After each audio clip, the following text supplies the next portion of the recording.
Sharpton made a big hit in Harlem last night. He hit the floor during a taping of Channel 9's Morton Downey show at the Apollo Theater.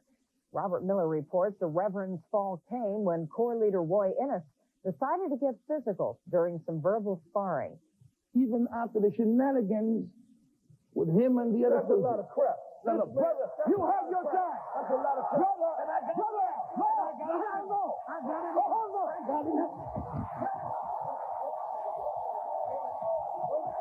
It took about 25 minutes to bring peace among supporters of each man. The taping then continued, and when it was over, I talked with both. It was a clear signal that all of you that have been projecting me as the violent, emotional Al Sharpton and Roy Innis as the conservative law and order Roy Innis have had your whole images smashed tonight. It seems like I am a reasonable, committed activist who was assaulted by a very vile, violent, uncontrollable man.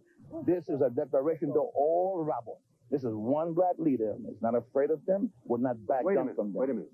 If you had it to do over, would you push the Reverend Sharpton? If it developed the way it did, and I think I was a big boy, you know, I was a man. I've always been one of our big supporters. You all know that. And that's why me and Al as men can decide we're going to solve our things separately later on in an honorable way to two black men. At one point, Innis told me that Don King is promoting an Innis-Sharpton boxing bout for September. That's something I'd pay to see. Outside the Apollo Theater, Robert Miller for the news at noon. Physical clash between Roy Innis and Reverend Al Sharpton at the Apollo Theater. Well, in a moment, you're going to see it. But first, let me explain events that led up to the fight. On last night's show at the Apollo, which I hope you watched, Sharpton criticized Roy Innis. So I invited Sharpton to come and face Roy Innis. Watch this, please. I have the courage to denounce a black bigot. I think Roy Innis is no good, and I denounce him. Now, if you don't mind, let's go back a step. One of the things that provoked the confrontation that you've heard about and seen is the claim by Innis that he defended Reverend Al Sharpton over the Tawana Brawley affair on our show a couple of months ago. Watch this also. Surprisingly enough, I work fairly well with Sharpton on most things. It's Maddox and Mason that I have well-known conflicts with. And if I can get her away from Maddox and Mason, even with Sharpton involved, I will bring in the NAACP. I will bring in the Urban League. I will bring in any legitimate black organization to work with us and help her get justice. Okay. Two black leaders in a physical and verbal struggle for leadership in the black community. Is this going to be something that's ongoing? Is this going to be something that you're not going to get to see the whole story on? No. You're going to see it exactly as it happened.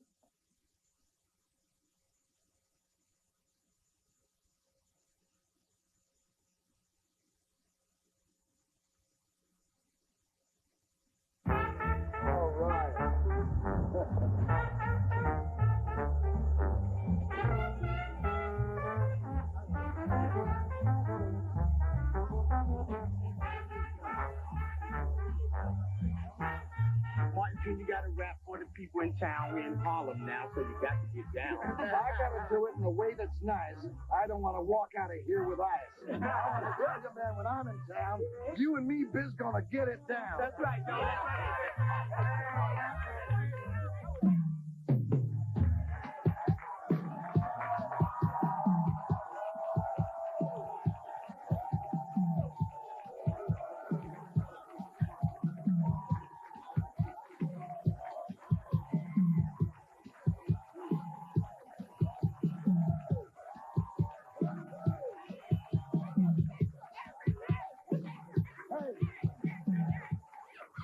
What has become of the dream? The dream of Martin Luther King spoke so many years ago about. Has the dream of the 1960s become the nightmare of the 80s? Or has the dream simply been deferred, awaiting new leadership and inspirations? Tonight, we have some of the black leaders of today. Roy Innis of CORE to the Reverend Al Sharpton.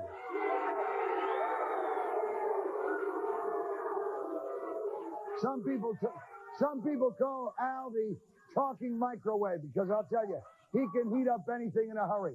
Who speaks for Black America? Roy Innis? Al Sharpton? Who speaks? You'll be the judge. Join us tonight.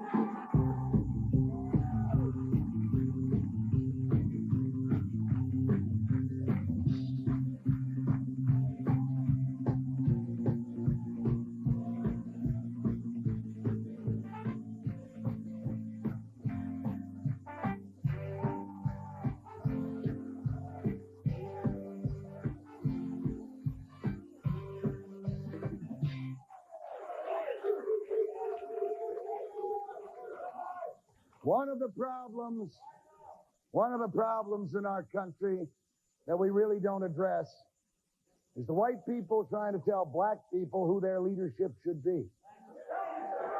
One of those problems is addressed because the white people, we haven't been able to pick too many good leaders. Well, who does pick the leadership? And what is leadership? It was Martin Luther King. Certainly it's a Jesse Jackson. He got 7 million votes. Tonight, I want to introduce you to one very good friend of mine, Roy Innis, and another gentleman.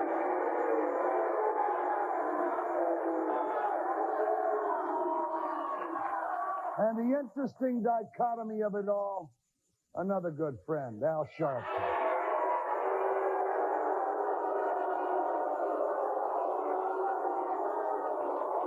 I mean, Al and I have gone out drinking together, but he uses it on his hair. You're not smiling tonight. No sense of humor tonight. Gentlemen, let me go first to Al. On last night's show, you had the audacity to praise Louis Farrakhan and call Roy Innis a bigot. Reverend, would you explain to Roy Innis why he's a bigot? Well, I would not explain to Roy why he's a bigot. I'll explain to your audience. I was a person that had respect for Mr. Innis. Mr. Innis, in the late 60s, was a nationalist leader in this community. And many of the things that I praise Farrakhan for now, in terms of self-help programs, and in terms of having integrity, Mr. Innis represented.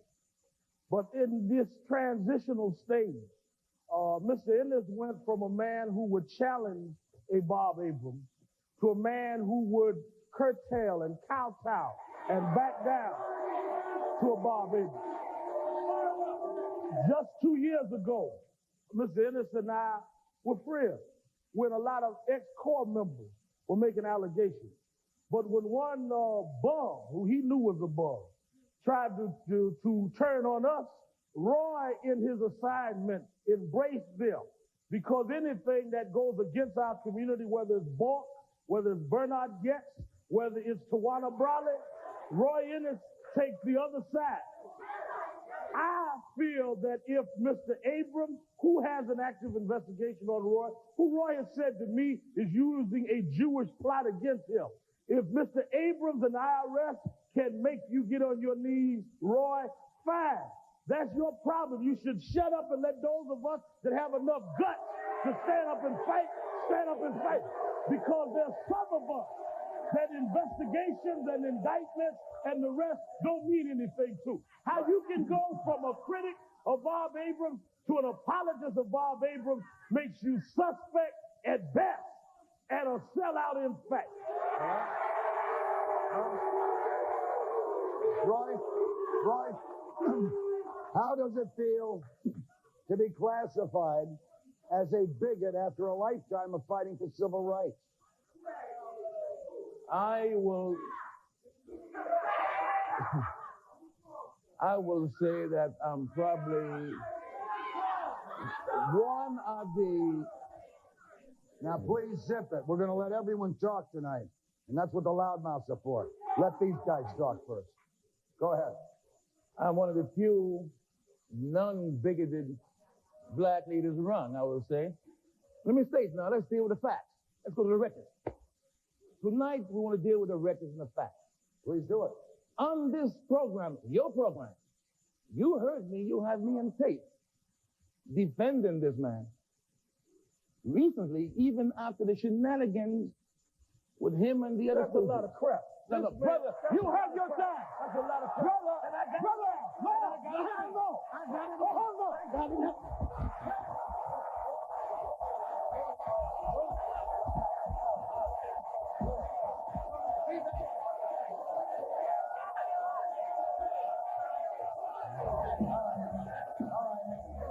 Please, we're going to continue with the show. We're going to continue with the show. We're going to be cool. Yeah.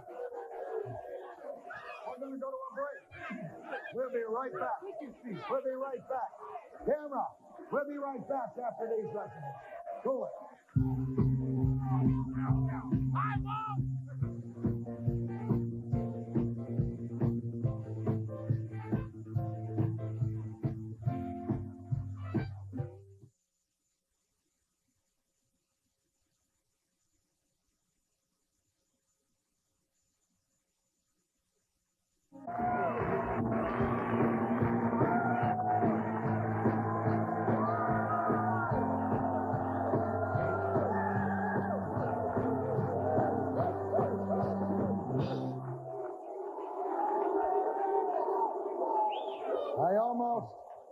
I almost feel like saying welcome back to the wide world of sports. But instead, let me tell you a new format for this discussion. This discussion will be conducted by these two gentlemen, each one having 5 minutes of his time. And then we'll go to the audience for questions for each of these gentlemen. I would ask that Reverend Sharpton be able to call the coin for who goes first. But first, let me say this. We are continuing, because Ennis and I have agreed. Please, listen. That I'm not going to, in Harlem, have anybody go through a thing with bringing in the police from the outside. So we've agreed to have a benefit match. A benefit in boxing September, match. In which whoever wins that organization gets the money. So Roy, get ready for a righteous butt whipping from me.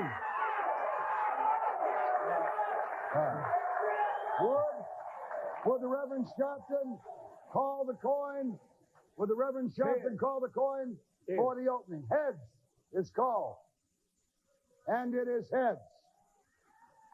Reverend Sharpton will say what he has to say in the next 5 minutes. I have said mine. Let him respond. He's designating that Roy Ennis has the floor. Without me, gentlemen, you don't need me. I think the resolution, this temporary resolution of this little mini crisis indicates why I have been one of the loud, vocal supporters of Al Sharpton. And as I stated, that is well documented, if nothing else, on this show. If anything, I can remind you, Mort, of you being very critical of me for that strong defense. I was very critical of Maddox and Mason, and I think that they are both an abomination on civil rights. Right?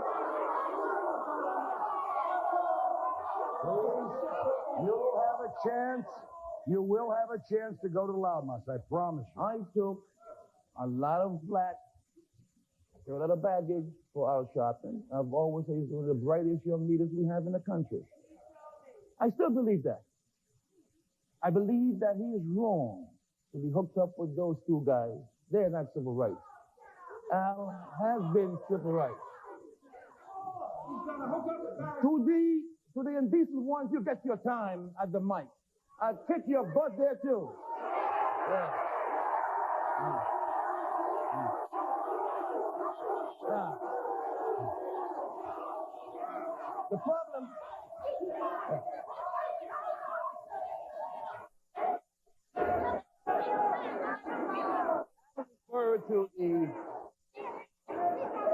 I'll refer to some strange alleged support of my part for Robert Abrams.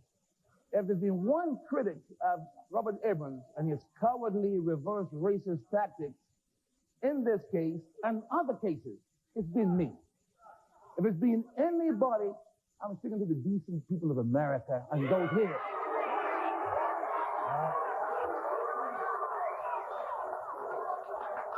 I believe that Cuomo and Abrams are both playing a very cynical, racist game. All right? I am talking to the decent people in here. To hell with the other. Now,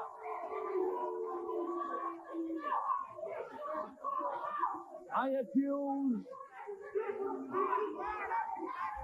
accuse Robert Abrams of racism, cowardice, for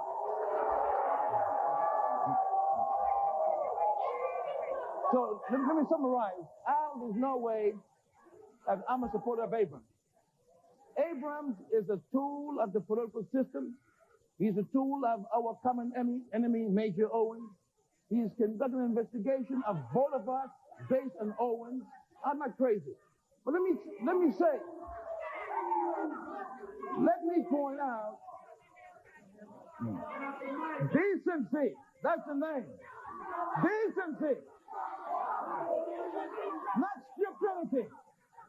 All right. Now, Morton, what you're seeing here is what's really wrong with black leadership. The fact that they have lied to these people. The fact that they have choked these people. The fact that they've made fools of these people. Not all of them, of course.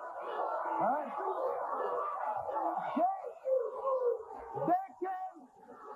They can't stay quiet long enough to hear their own ignorance. All right? Now, whether they like it or not, I'm going to proceed tonight to enlighten them. Even though the press has kept them from hearing the truth, they're going to hear the damn truth here tonight, whether they like it or not. All right. The next 5 minutes belong to the Reverend Al Sharpton.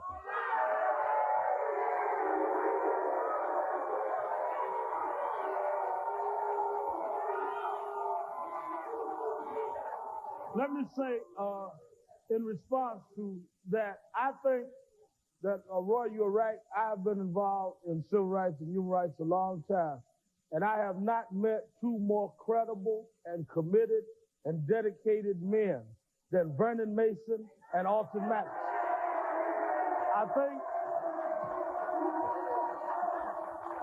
a testimony to that is, I remember when Morgenthau was trying to prosecute you, and wrongfully so, that even you had went to Vernon Mason to represent you at that time.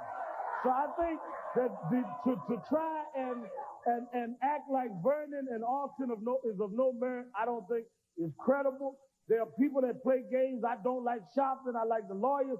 Now people saying I like Sharpton. I don't like the lawyers. We are three people that are together all the way, and we will not be separated because we believe in what we're doing. The fact of the matter is, through the Bumpers case, through the Stewart case, through the other cases, we could not find a legal strategy that would challenge the justice system in this state that is perpetrating the games that you referred to, until Maddox and Mason developed the legal strategy of challenging these grand jury cover-ups. And you cannot divorce the egg from the chicken. The egg is Maddox, Mason, and Sharpton. You can't have one without the other two.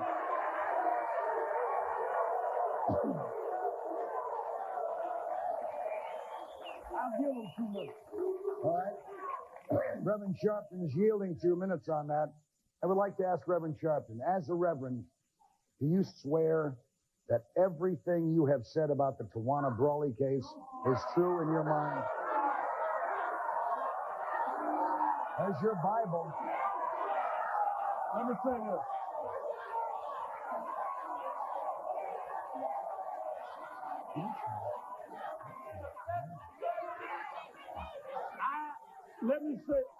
Let me say this. I affirm, which is what ministers do. If you read the Bible, you know we don't swear. But I affirm that everything that I have represented on the Tawana Brawley case is absolutely true. That's good enough for me. Is it good enough for you? No, it is not. That's good enough for me. It's not good enough for you. I have done an extensive investigation, and I do feel certain that nothing that has been alleged by Maddox, Mason, and Sharpton can separate them. Therefore, now Sharpton. Anything alleged by them in reference to this case is an absolute and unmitigated lie. We'll be back in just a minute to continue with these two gentlemen and with our audience. Stand by.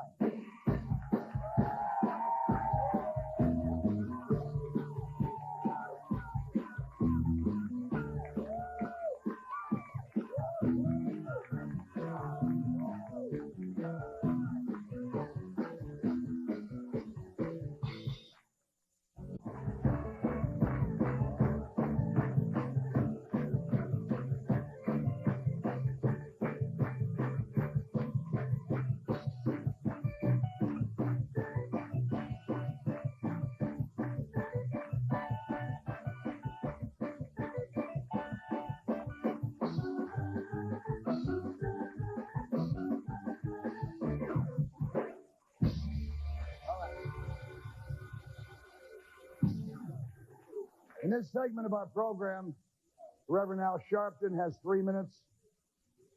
Mr. Roy Innis has 3 minutes. I would like to ask, is there one black, neutral man or woman in the audience who doesn't have his mind made up on this? May I see one hand? You are, sir? Would you come up on stage? Would you come up on stage? If you believe that, I want to send you a bridge. Come on. Come on.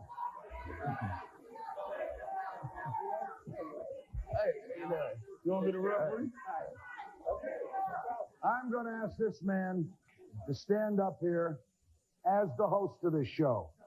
Black people in America for too long have had white people tell them what's right and wrong. That sucks. Make up your own mind. You're the host. Reverend Al Sharpton has the first 3 minutes. In response to Mr. Innes saying that the information that we have given on Tawana Brawley is a lie, my information is based, A, on talking with Tawana Brawley, which Mr. Innes nor his investigator has done, in getting the hospital records that only the family had until the City Sun published them now about 6 weeks ago. And the fact of the matter is that if we could get a new prosecutor and Mr. Abrams was put aside, we could put Tawana Brawley and all of this evidence in front of a grand jury rather than in front of a man that has been put there for political reasons to protect people in power. The results of Mr. Innes' investigation, I believe, that I've heard announced, and he can correct me if I'm wrong, is his investigator, Mr. Kelly, I believe is his name, said that Miss Brawley was partying with a cop. I challenge Mr. Innes tonight, if that is your finding, to give that cop's name. He should be arrested for statutory rape. Even your investigation shows a crime. We have named the people that our investigation comes up with. I've never heard Core name who this cop is that Tawana was supposed to be partying with. Mr. Innes, would you like to respond to that? Yes. All right. Please, let's have a little quiet, please. They obviously don't want to hear the truth. Do you want to hear the truth? Let's give Mr. Innes a chance to respond, please. Please, folks. Go ahead, Mr. Innes. You might learn something if you shut up. Yeah. Now, we went about trying to investigate and evaluate the allegations not made by Tawana, mind you, but by Maddox, Mason, and Sharpton. Now, little logic here. Tawana Brawley has an uncle. His name is Matthew Strong. He happens to be a cop. He happens to be her legal guardian. It happens that she grew up in his house. It happens that she lives in his house during this crisis. If, in fact, she's so afraid of white racist authority, then why doesn't she talk to black, non-racist uncle Matthew Strong? She has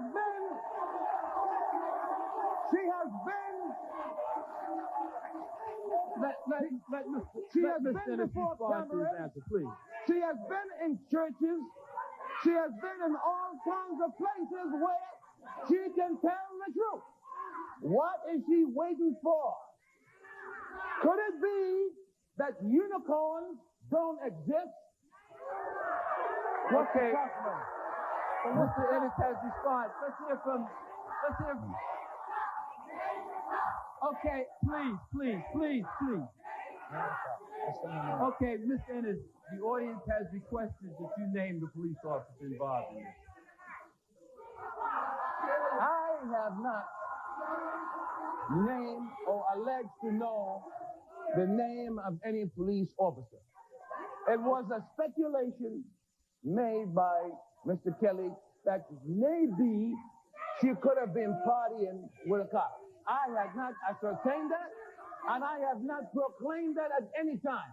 I do proclaim that Maddox, Mason, and Sharpton are dead wrong. Those are bogus allegations, and so is the city sign. So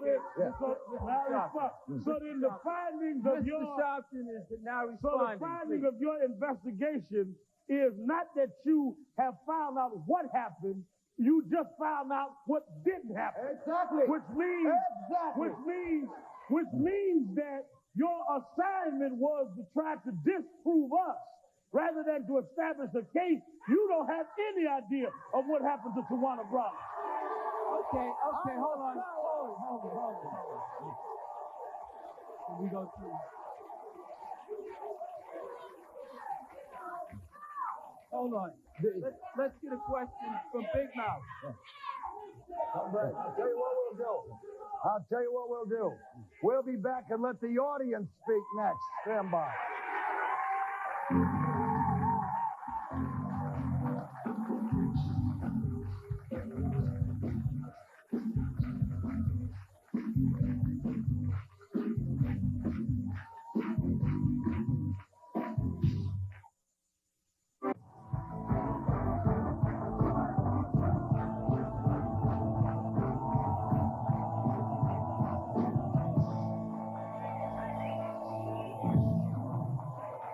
In this segment of our program, I want our audience to ask any questions they want of either one of these gentlemen or myself. Sir, you're first. Please state your name. My name is Stanley Crouch. I'm a writer. I wanted to ask of Mr. Sharpton. I want to ask you, Mr. Sharpton, 2 questions. Cool it and sit down, please. Go ahead, sir. One is that around February 12th, Bill Cosby and Ed Lewis offered a reward of... Please go ahead, Mr. Krause. These gentlemen simply have to go to the bathroom. Offered a reward of $25,000 for any information leading to the arrest and prosecution of any of the people involved in the alleged assault on Tawana Brawley. It is 6 months later now. Now, no one has come forward, to my knowledge, perhaps to yours.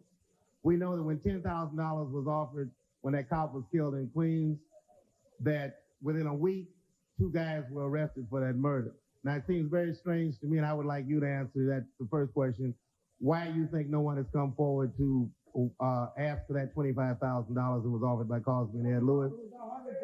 Number one. Number 2, how is it? I mean, I've heard you often refer to anyone who disagrees with your tactics or those of either of the lawyers as being a Renaissance.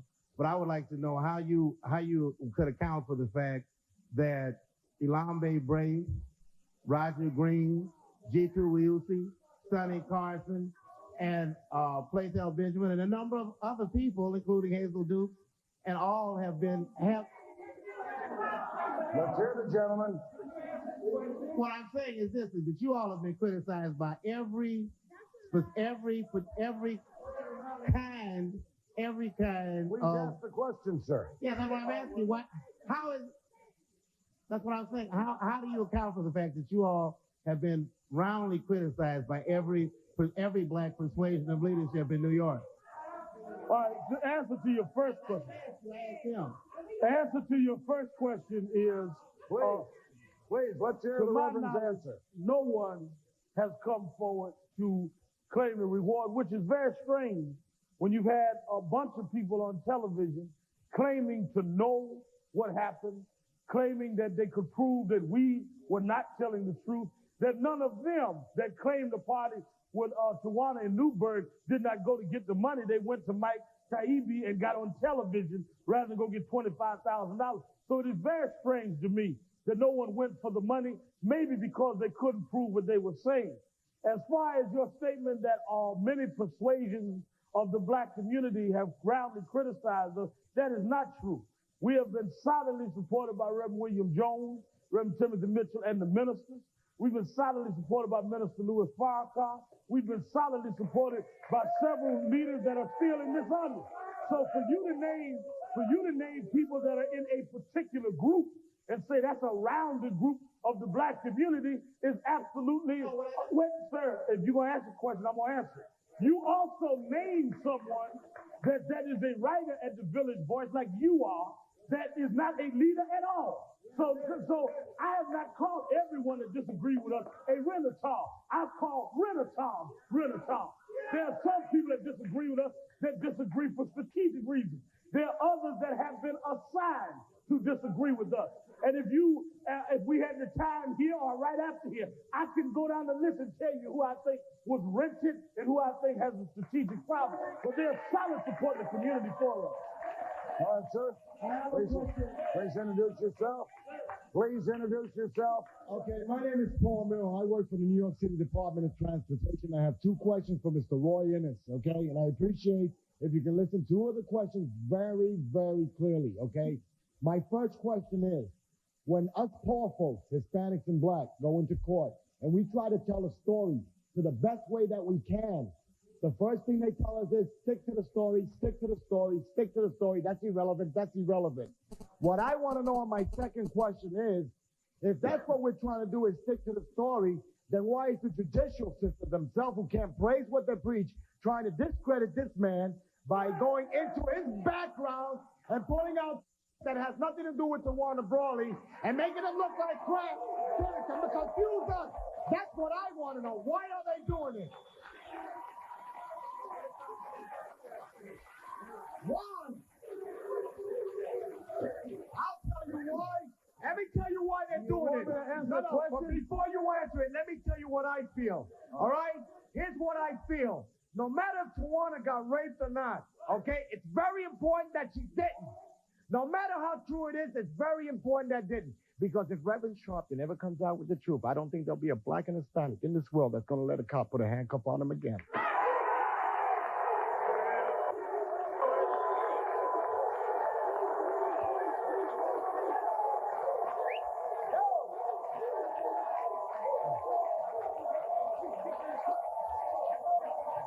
Now I'm waiting for your next one. Please allow Roy Innes to answer. You're generous. You know, the plain fact is, we have been concerned in our investigation, not with Sharpton and his problem, not with political gains, the same people trying to investigate Sharpton to investigate me. So that's not the issue. The issue is Tawana Brawley. I have dealt exclusively with Tawana Brawley. It was alleged that she was found by the side of the road in a bag. Lie. It was alleged that she was made all over with feces. Lie. he has pinches in certain spots. Huh? It's a leg. You want to hear the man? Lie. FBI report said no rape. All right? It's alleged that she's afraid to talk to white racist authority. Her uncle is a black cop. She's been before the media. She's been in churches. She's at all kinds of podiums. I'm not talking about her uncle. I think the judicial system needs a tune-up.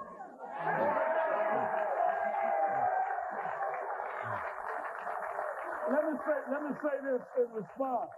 According to the ambulance report that picked up Tawana Brawley, the fact of the matter is she was discovered by them in a bag, unconscious, could not respond to only the most painful stimuli. 80% of her body was covered with excrement, 30% with burns, according to the ambulance report. Now, if you're saying that these are lies, based on what documented facts can you say they are lies? They're lies because she was seen getting in a bag behind the house she used to live in. That's not a document. Huh? That's not a document. Witnesses for that. There's a witness that there is one woman who can't prove what she said. There is one woman that can't prove what she said. There is no official record that describes the ambulance record. No, it doesn't exist. The ambulance record exists. That is the village. That is the city son's interpretation. No. The ambulance record. Yeah. We have the ambulance record. We'll come back to this gentleman and this gentleman after these commercials. Stand by.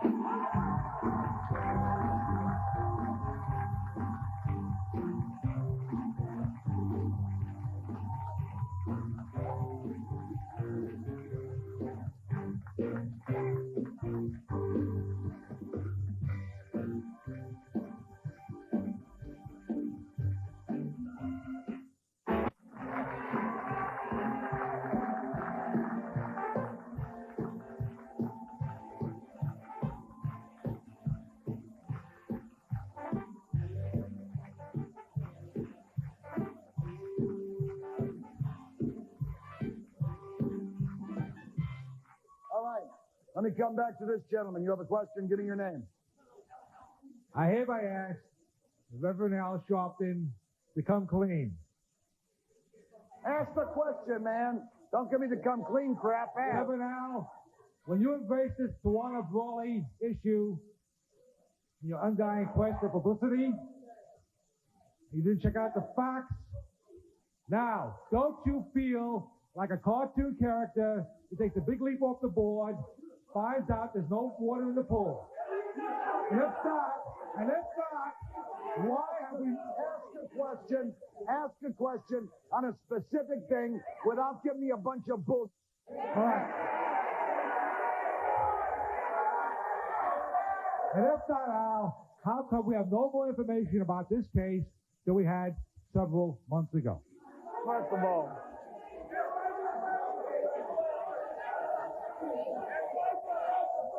all, let me say this. Amateur night at the Apollo is Wednesday. And you can come and try to be a comedian tomorrow night.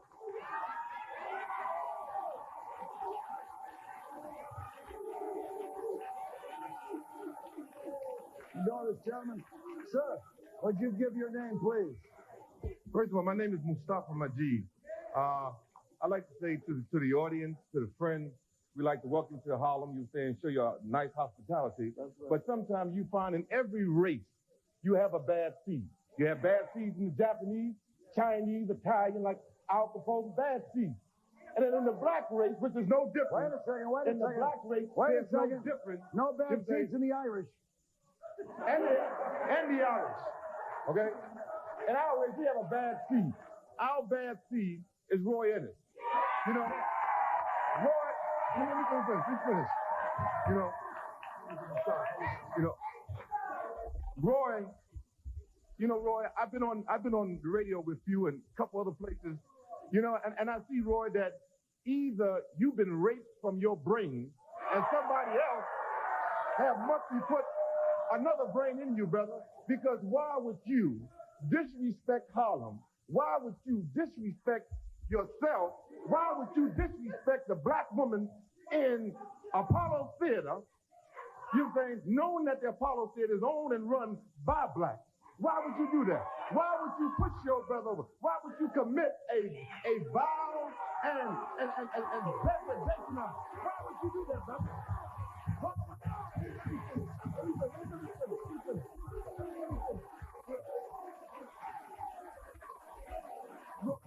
Do you want an answer? Do you want an answer? Do you want an answer? No. Do you want an answer? They don't ask if you don't want an answer. One more question I want to ask you, Roy. Right. You know for yourself. You got your peers here right now watching you. Roy, you know that you are finished in Harlem. You are finished as being a leader. You are finished as far as even the white race. You're finished. There's nobody would ever trust you again. First of all, you're too emotional. You're too emotional. You're too hard-headed. You're too stubborn. You're rebellious. And you're a fool, brother. So you're a fool, brother. Are you ready now?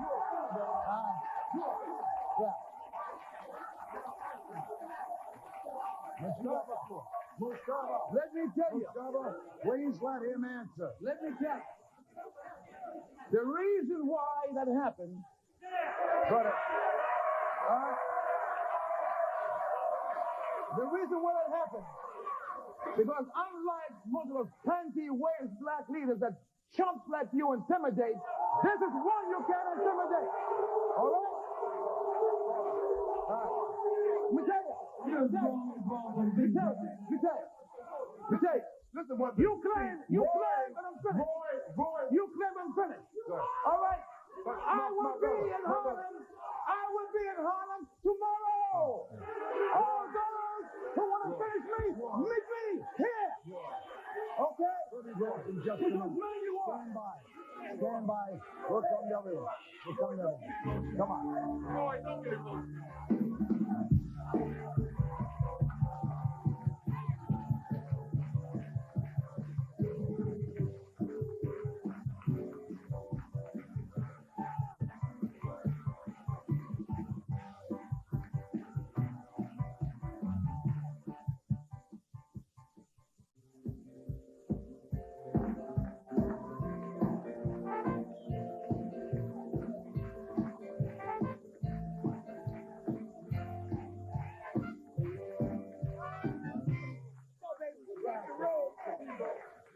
All right.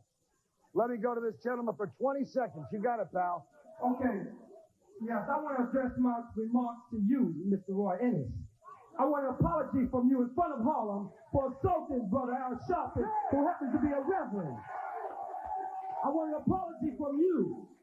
What you did behind the stage don't mean we witnessed what took place, and we're not having it. Right? Let me tell you. Right? Me and Al Sharpton go a long way back, okay? Me and Al Sharpton doesn't need you to pick up his fight. We will settle our differences. All right? But if you have a separate problem,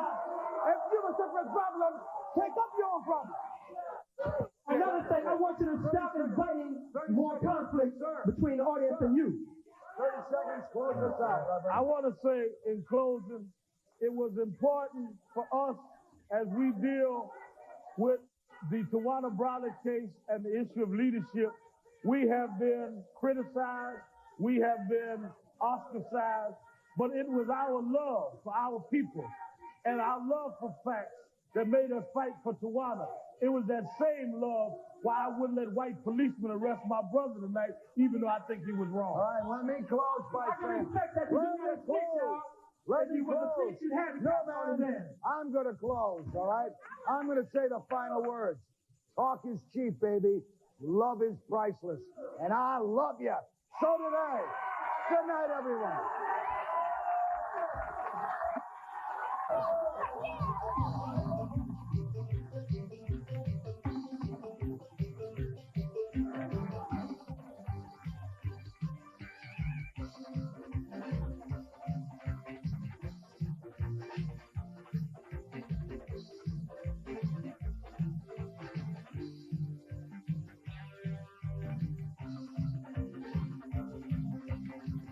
I'm Roland Smith. Next on the news at 10, Tyson fights again, but this time on a Harlem street. Also tragedy on the Coney Island cyclone. And Dan Quayle defends his reputation when a lady lobbyist drops a new bomb.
You got to rap for the people in town. We're in Harlem now, so you got to get down. I got to do it in a way that's nice.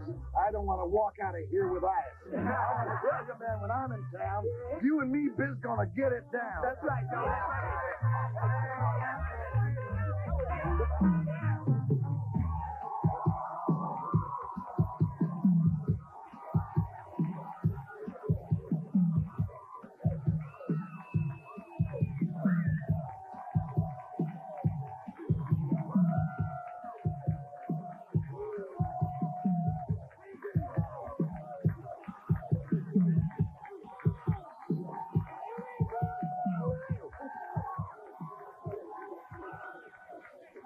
Tonight, gang, tonight, I think we've done the impossible. Now we have the leaders of an organization called the White Aryan Resistance Movement with us tonight here at the Apollo Theater in Harlem. Well, if I didn't think these guys were nuts before, I'm absolutely sure of it now. They claim that the strides made by blacks and other minorities have all been made at the expense of the white man. Well, fellas, here's your chance to convince the good folks in Harlem that they've been screwing you. Good luck, guys. Come on, let's get it.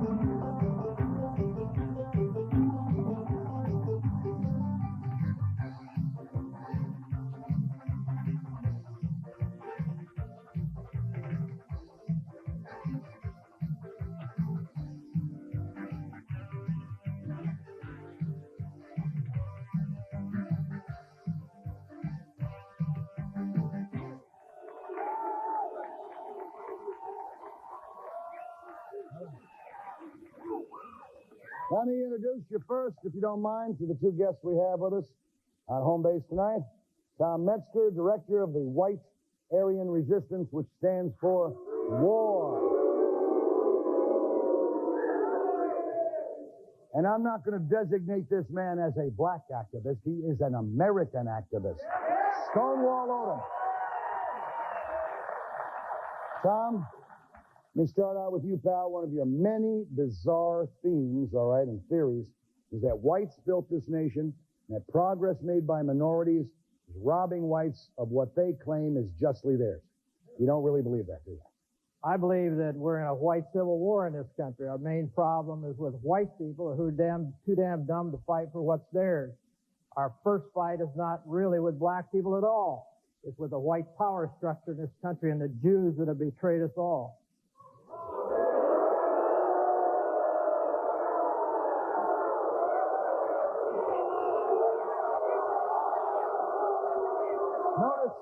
Notice, he's in Harlem. He skirted the issue of Harlem and got to a synagogue. Ain't no synagogues around here, baby. Ain't no synagogues around here. Blacks have their issues. Whites have theirs. The black struggle. I would say basically, sir, you are kicking. The black struggle is a black struggle. The black struggle is a black struggle. The white workers' struggle is a white workers' struggle. They're two separate movements. Now, Evan, let me ask Stonewall. Stonewall, do you think America needs an organization, let's make it this way, devoted to the advancing the cause of white people? No, I don't. We live in a multiracial society. However, we live in a plural society. So the black struggle is the white struggle, and the white struggle is the black struggle. And people with philosophies such as this gentleman should go back to the rock that he crawled from under.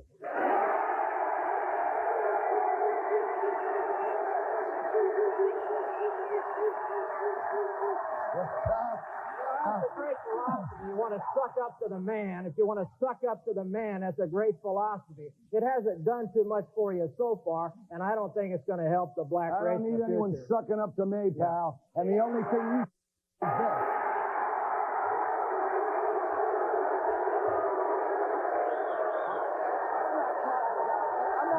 I'm not even talking about you. You're not the power structure. You're not the power structure. Let me ask Tom. Apparently what Tom thinks, and I don't want to put words in his mouth, but apparently you think that all great achievements came only from white people. Do you mean to tell me that blacks have contributed absolutely nothing to human development? Of course, blacks have contributed some things, but I'm interested in the future of white. I'm sure you think. Through yet another 20... Why should we have to keep track of what a white man, black man, brown man, red man, yellow man did? Why isn't it the human race? We're one race, baby. It's the human race. We're on a different trip, man. We're on a different trip.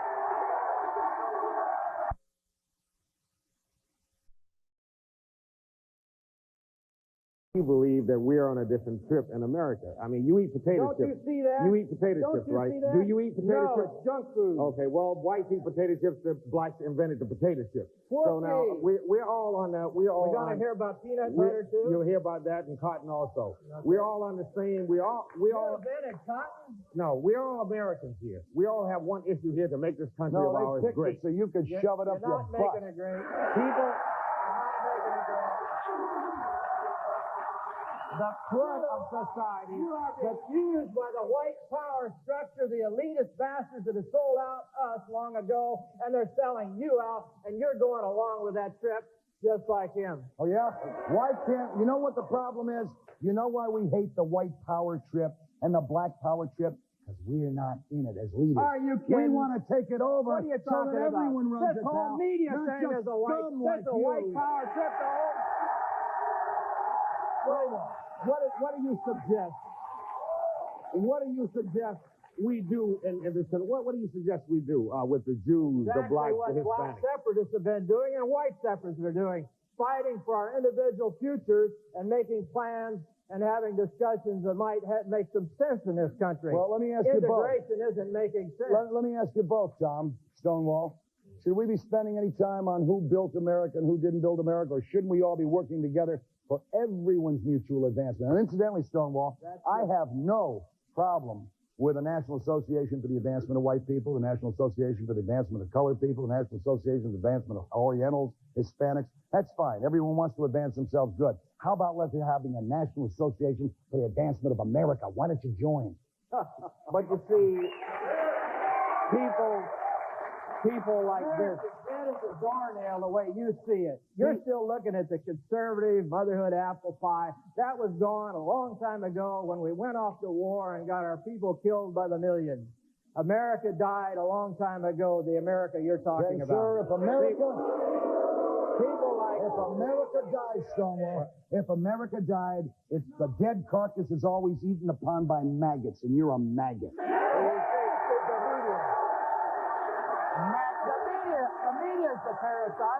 The media is the parasite. Maggots like this have been locked out of American system because of the fact that of their philosophy.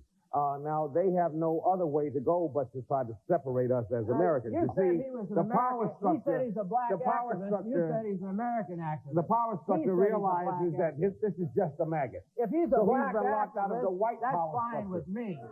He's been locked out of the white power structure. So the few small-minded whites in America who feel the way he feels have been disenfranchised because us as Americans understand what they're all about. I'm telling you. So in order Let me tell you something. We're going to take a break. We're going to take a break. There's a white civil war, and it's being fought by a few guys like you, all right? You're going to lose. Yeah. You're going to lose. Oh, Next, we're going to ask these white supremacists why they think they're so superior. I think most of us agree. They're scum.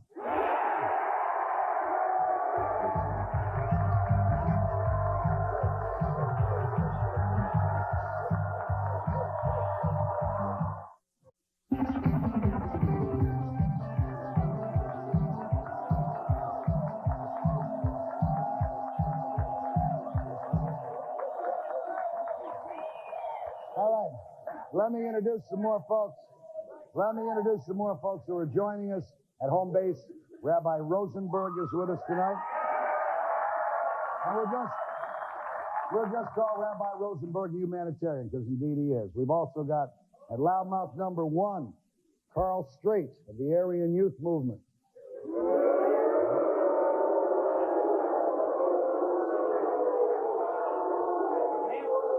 San Diego Warskin.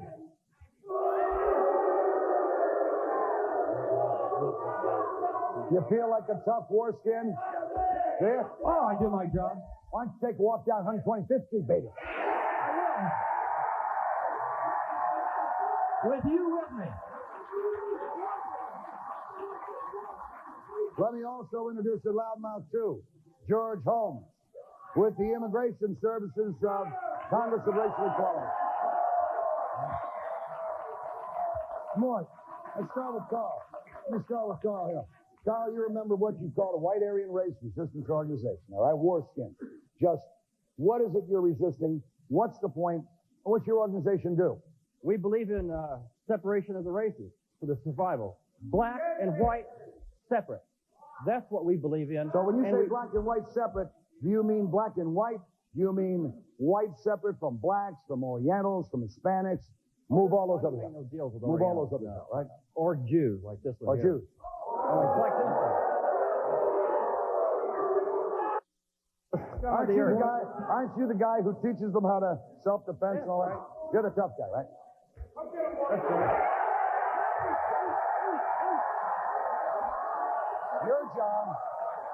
Your job, but you're telling me, and it's telling you got your hair cut since I saw you last time, huh? You try to look more the part, right? Yeah. What's this on your hand? Rings. Rings with little things so you can cut Right. people up, huh? Yeah. You think those are any good when some guy knees you in the nuts? I don't know. Yeah, sometimes. All right, Mort. That'd be What's your organization all about?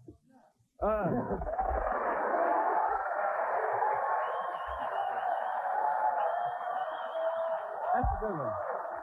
What's your organization all about? You say separation of blacks Rights and for whites. white people? Mm-hmm. Rights for white people? We don't want this to be a nation of Jews and other scum. You know, two things I noticed now. Two of the leading proponents of this, knowing they're in Harlem, are kind of separating out blacks, and you're now going with, as you say, Jews, right? We aren't in Greenwich Village, and we aren't in a synagogue. So you're copping out. You're a little nervous, aren't you? A little nervous? Well,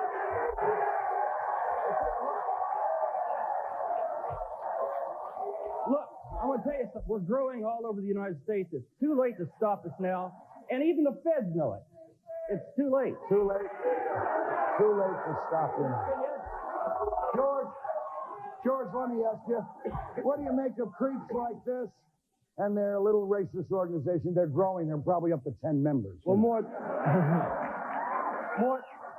the message I have for this idiot over here and for the on stage is very simple. It's very simple.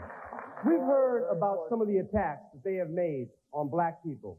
Young black kids, old black women. I'm going to say to you, out of respect for your show, we might let them out of Harlem today. But we're going to invite them back. We're going to invite them back, all right? We're going to invite them back to make the same threats against the black people that he's made when he was by himself in some little cage that he came out of. We're going to invite you back to Harlem without more protection. We've never attacked anybody over that. You know that's a bunch of Jewish garbage. Because you will send you back. We'll send you back, all right. That's a damn lie. We never have. You're lucky to hear Morton's invitation, brother, or you would not get out of Harlem today. I'm freaking in like you're gonna leave. You see all those cops? You see all those police outside? They'll get you out of here. Yeah, when you can rap people. They'll get you out of here today. Because if it wasn't for all those cops outside, you would not go home today. Hey, guys. Why don't you join the Crips? Let me talk. Why don't you join the Crips again? That's your mentality. Come like this. What's the difference, man? What is it? Ran away from this man at the Hilton Hotel. If Ennis ran away from him, it's because he didn't want to kill him. I tell you what, there's 7 or 8 people with him, and he ran. Scum like this does nothing. Scum like this. Scum like this sets no fear. Scum like this put no fear. Shut up, you're rude also. Scum like this. Scum like this puts no fear in the hearts of blacks because we've struggled all of our lives. But what the scum like this does, it makes it difficult for the hard, honest white person in America who does not visualize things the way you do. That's who you make it difficult for. Because then you allow. Let me introduce Rabbi Rosenberg. Rabbi, you've Every Thursday I stand. Pearl comes from one grain of sand, sir. What do you come from? One piece of... I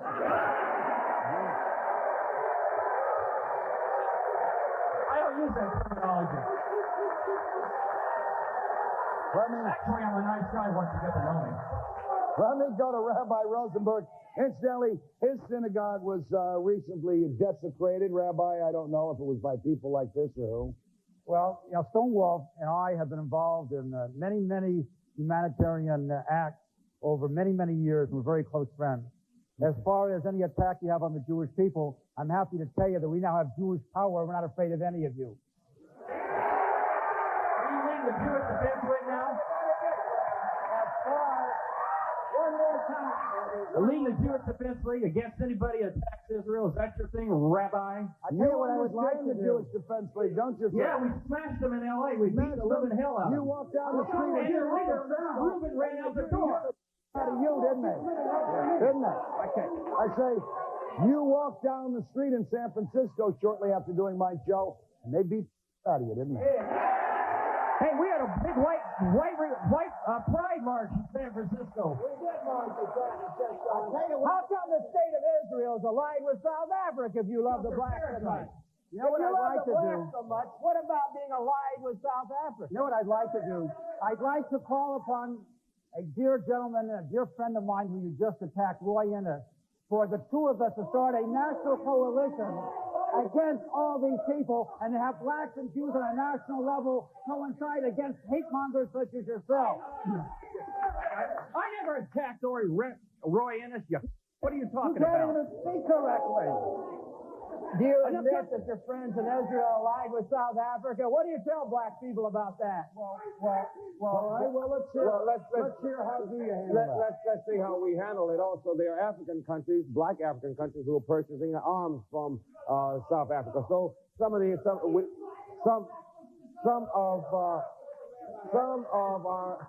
of our dealings are purely financial and not all racial. Why are you running guns for this man over here? He's robbing the blacks and the whites too. I'll be happy to answer his question. Blacks for black pride. That's what I believe in. Black discrimination. This is so typical of the media and of these types of people, all right? Try and get the blacks and the whites going at each other, eliminate all the other issues. This is the bullshit we've had to put up with for 40 years of liberal rule in this country, and you're part of the problem. We're going to be back. We'll talk about the next generation of hate, the Aryan youth. Join us.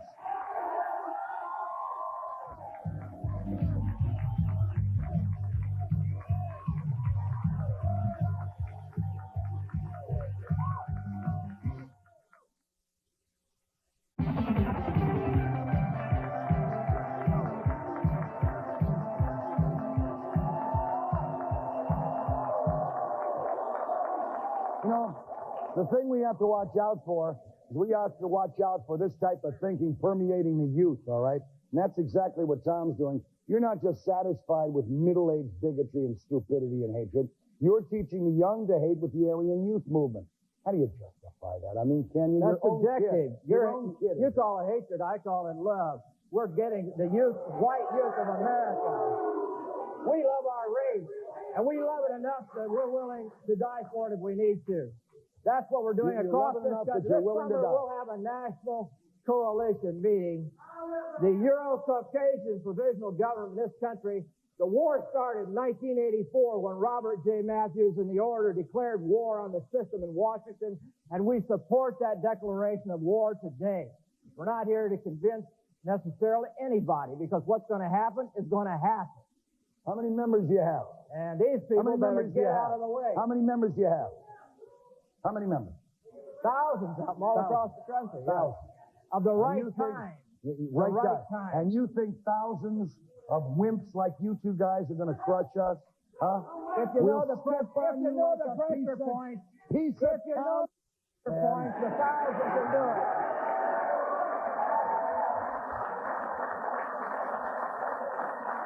Let me go back to Carl a second. Carl, the last time you were here, you said you train kids in deadly force. That's right. Who do you want them to kill? Huh? No, I just want to protect ourselves. We don't fight unless we're attacked first. We've been attacked many times in the street. Was that kid who We've been attacked many times in the street. Okay, was that kid who tried to get out of your organization, who was found nailed to a board, was that not attacking? You didn't do that, right? No, of course not. You guys didn't nail a member of yours who tried to get out. That was Greg Withrow. I didn't attack him.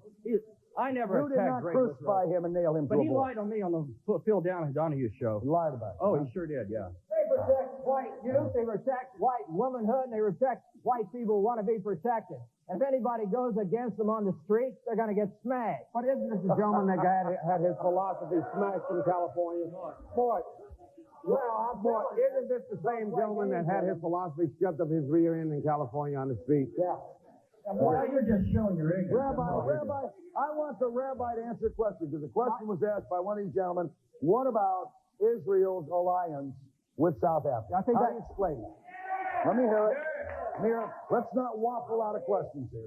I'm not here to defend that, but I'll tell you one thing. Why not? Give me a why. I'll tell you why. Because we have apartheid here in America. Let's clean up the problems here first. And the other thing I better warn you all about, people like this. You're a Jewish Nazi is all you are. Well, you're an idiot. But people like you try to divide blacks and Jews. And I'll tell you something. No one's afraid of you. You guys are silly. You're a bunch of idiots. And we can defend ourselves against you any day. Oh, yeah, I'm sure you can. Go out and attack anybody that disagrees with Israel. That's all you've ever done. You and that. How's your buddy Mordecai Levy doing? I think all of you would like to believe.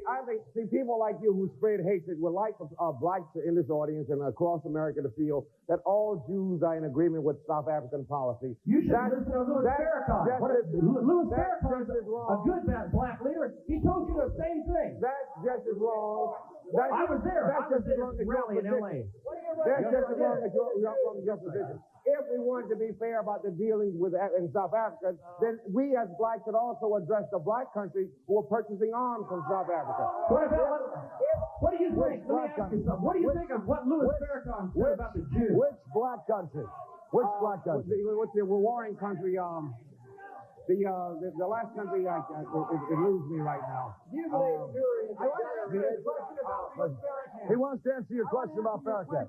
Louis Farrakhan is Hitler revisited. And the same thing that happened to Hitler should happen to him. He should commit suicide. Created a lot of great jobs for the German people. He brought the German economy up. And so Farrakhan. That's right. Leave Farrakhan alone. Then we should, exactly. Destroying Hitler in a bunker and he should be dead. We Jews and we blacks. Bring your hatred out, Jews. Bring your hatred out, Jews. We Jews and we blacks. We Jews. Speak for yourself. This is the end of free speech and social justice. This one right here. They play both sides of the street. I want to get from Carl and from Tom. I want to get something straight from you guys, all right? I really want to try to understand your twisted minds, guys. Give me a short list of your heroes and your favorites in American history. A short list. Charles Lindbergh Jr., who said our bond with Europe is a bond of race. If the white race is ever attacked, we should go to its defense with every plane in the sky and every ship in the sea. That was Charles Lindbergh. All right, who's your other hero? Well, we have William Jennings Bryan, Eugene Debs of the great white labor movement in this country. He's a name, Hitler did a lot of good for a lot of people. And you Jews, if you got a hold of that, you'd have run that too. And he was just like you. See?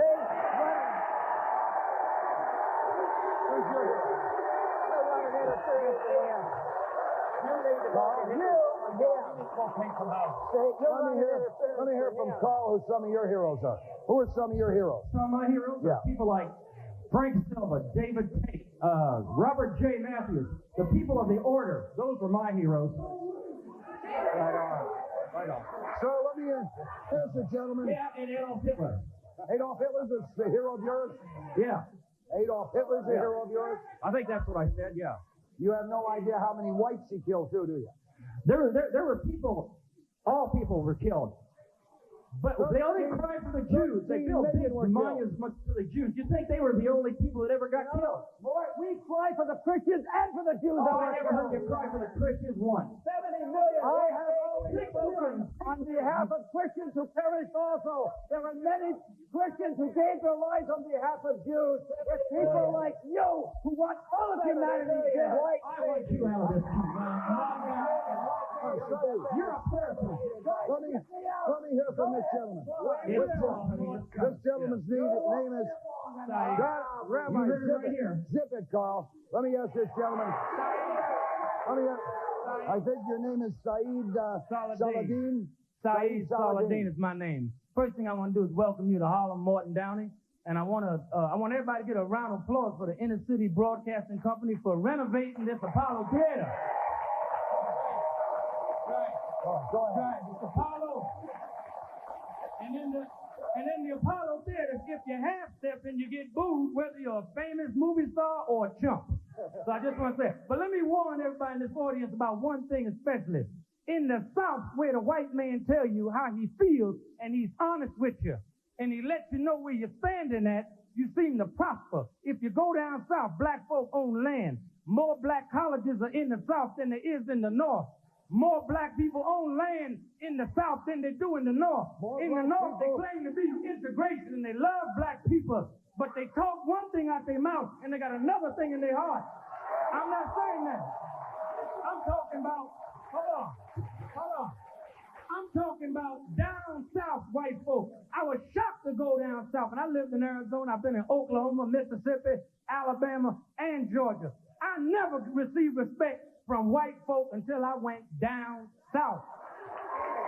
I never met a more warm people until I went down South. And the trick is played up here in the North, where you got a lion cracker who speaks one thing and say another thing. Look at the schools, look at the dope. Ain't no dope flourishing in the South. So what I'm telling you, I don't agree. I do not agree 100% with what the white supremacists are saying, but I'm going to listen to them because I know a lot of white folks think like them. I know they have an impact. We're going to continue to be a nation of all people, or we're going to be uniting by separating. Let's find out when we come back in the next segment.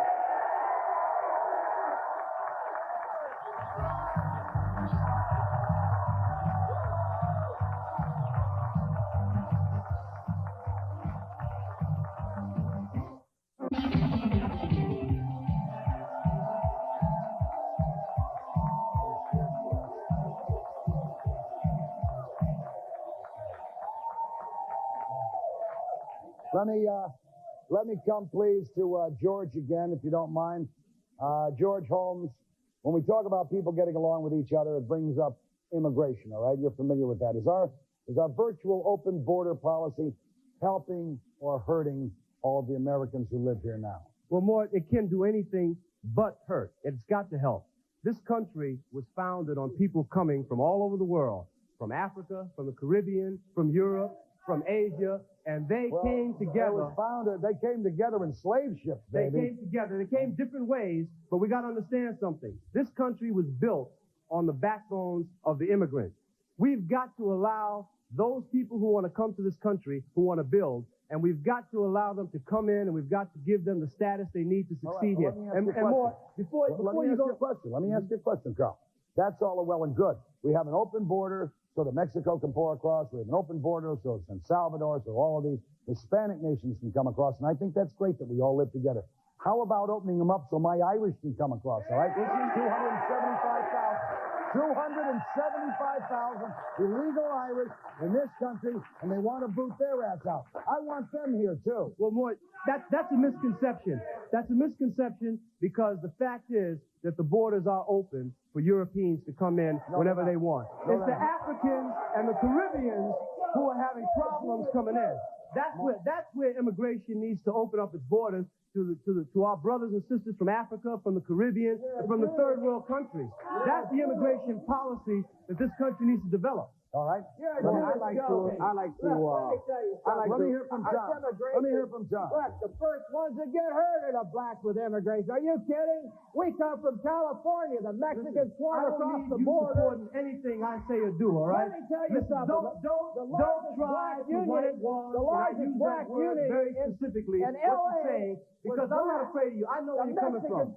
You I can deal with. You I can deal with because I know where you're coming from. It's the folks who hide in the closet, the ones that we got to worry about. You I can deal with. I'm not afraid of you. I can walk down the street with you any day, and I'm not afraid of you because if you step on my toe, you're going to hit the pavement. That's the bottom line. It's the other folks that I'm worried about. And it's the people who set the policies in this country I'm worried about. You don't set... Man. Let me hear from Stonewall. I'd like to address the gentleman there. I'd like to address your statement. You said before that blacks in the South are achieving, and I agree with you. That's one of the problems with the Northern black, and a lot of that is within us. We have not bought that from the South here. Once we came to the North, we seem to have forgotten that what we need is not to wait for whites to do something for us, but to do something for ourselves. We tend to want to lose ourselves in an integrative structure or to be accepted on the unequal levels. We would want low-income housing in middle-class neighborhoods on an unequal basis to have our heads rubbed. We forget that we need entrepreneurship, political upper mobility, and economic upper mobility. And forget about that nonsense that you are not as good. And one other thing. Don't let him talk about that big-shot gobbledygook. Our biggest fear in the North. I'll tell you the gobbledygook. I'll tell you the gobbledygook. You worry too much about guys like this, me, or anyone else, telling the black community who their leaders should be. Let them pick them themselves. I'm just talking about the same people who are screwing up. There's some like this we don't worry about, but the awful liberals we should worry about, because those are the ones that are misleading us. John, I guess what it really boils down to. This is what I'm right here. I guess here. what it really boils down to. I'm just giving you guys a free tip. Why don't you listen? That's what guys like this have always given. They've always given the black community a free tip. You know what's free, baby? Ain't nothing free except his mouth, all right? Our audience is going to speak next, so watch out, boys. Stand by.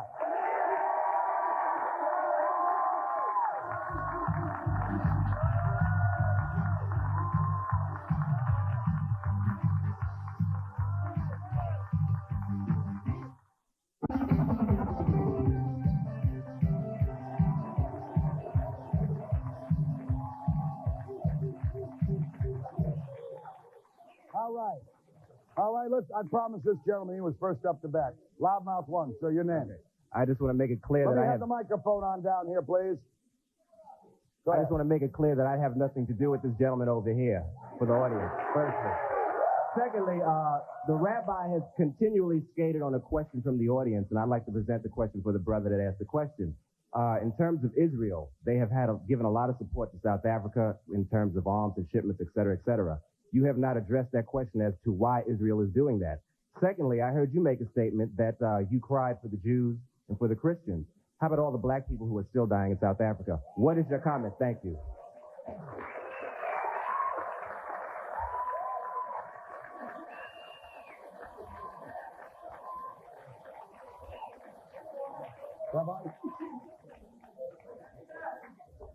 I think the question was a very good one. I don't represent the state of Israel. I can't answer for the state of Israel. What I can answer for... Do you approve of their trade I don't with South approve Africa? of any situation where humanity is made any less than being human. That's my personal feeling. Semantics. As far as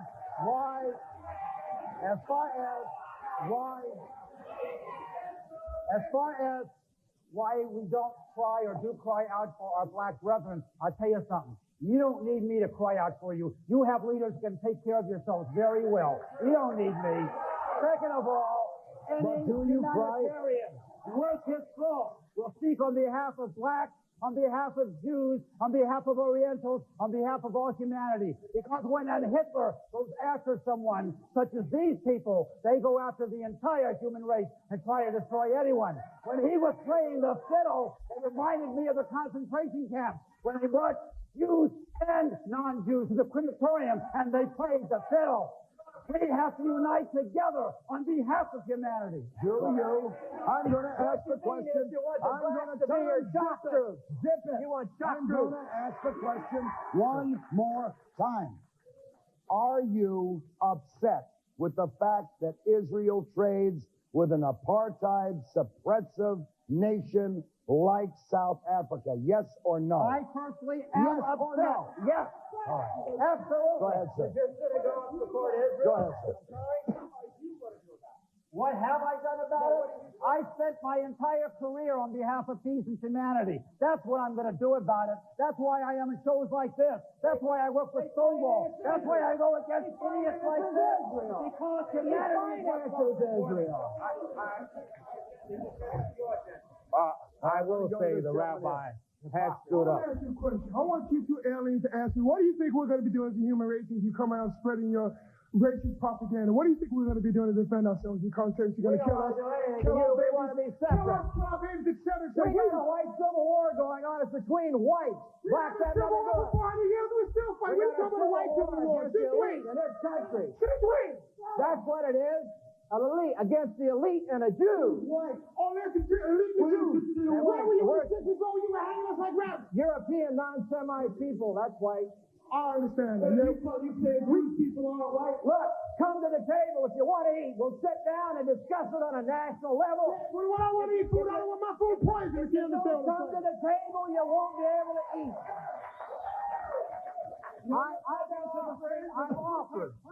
These are the same type of people that want you all dead. Yeah. Let me tell you something, Carl. All right. I went the day before yesterday to a rally that was supposed to be held. The media blurted it out all over the place of the Ku Klux Klan in Valley Forge, Pennsylvania.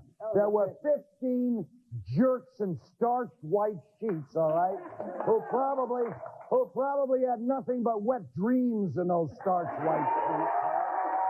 And there were 200 people from the media who were able to get other people down there to watch. I went down there, spit in the guy's face, and every white and black person there left that scum alone with the media. And you're the type of scum. You're the type of scum. Came across to get in. There are a whole bunch of white people broke through the line to join. I have never. Let me hear you. I don't have a sheet. Let me have it. I was going to say, I have never hung a black. I would not go out and poison their food. It's not my fault what happened 100 years ago. I'm talking about right now. I don't know what happened 100 years ago. It's happening right now, pal. No, we're not out hanging black. Let me hear you. You zip. This is the audience. You zip. Thank you, Morton. Thank you. My name is Paul Miro, and I just want to say one thing to this man right here. You said white media, fella, look around. You with the wig, with the rug. You, all right?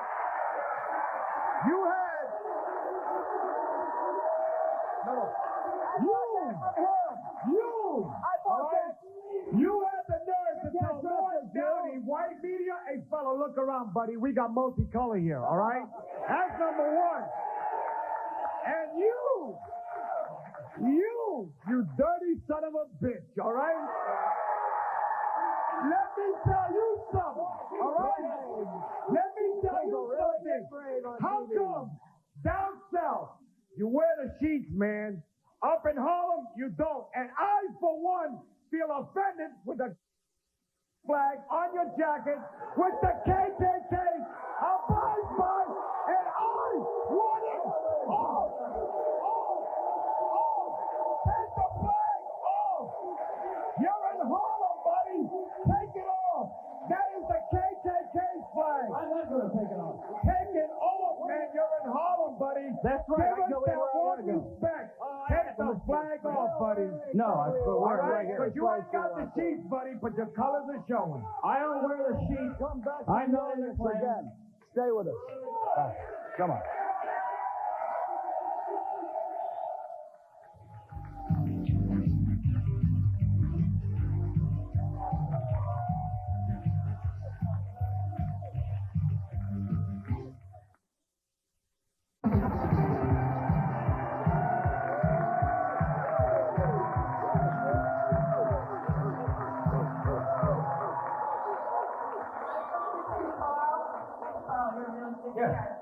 You're a sick man. It's people like you and your movement that are instilling vicious and heinous ideas into today's Coming youth. from you, I accept And that you're as a a sick compliment. man. You are vermin. Oh, you don't. You are vermin. I'm a Jew and I'm proud of it. And it's vicious people like you that are giving the Jewish race and the blacks a bad name. Hey, you and brought it on yourself, and it's coming home to roost to you. It's coming home to roost. You brought it on yourself, and it's coming home to roost. Oh, yeah? You Nazi bastard. You should be shot. Well, you tell me what you want. You tell me what you want. You're the face of Jew we like to see. You're the face of Jew we like to see. Wait a minute. You're typical of your race. Wait, I'm not Jewish. What makes you better than anybody else? I'm not saying I'm better than anybody else. I'm just one separation. That's all. It says all men are created equal. You're against freedom of speech. All men are created equal. Are those men only those who fit into your mold? I'm not talking about equal or not. I'm talking about separation for the survival of the black and the white race. You're vermin. You are Don't you want to survive? You should be shot. Let me hear this If I gentleman. get it there, Let me hear this gentleman.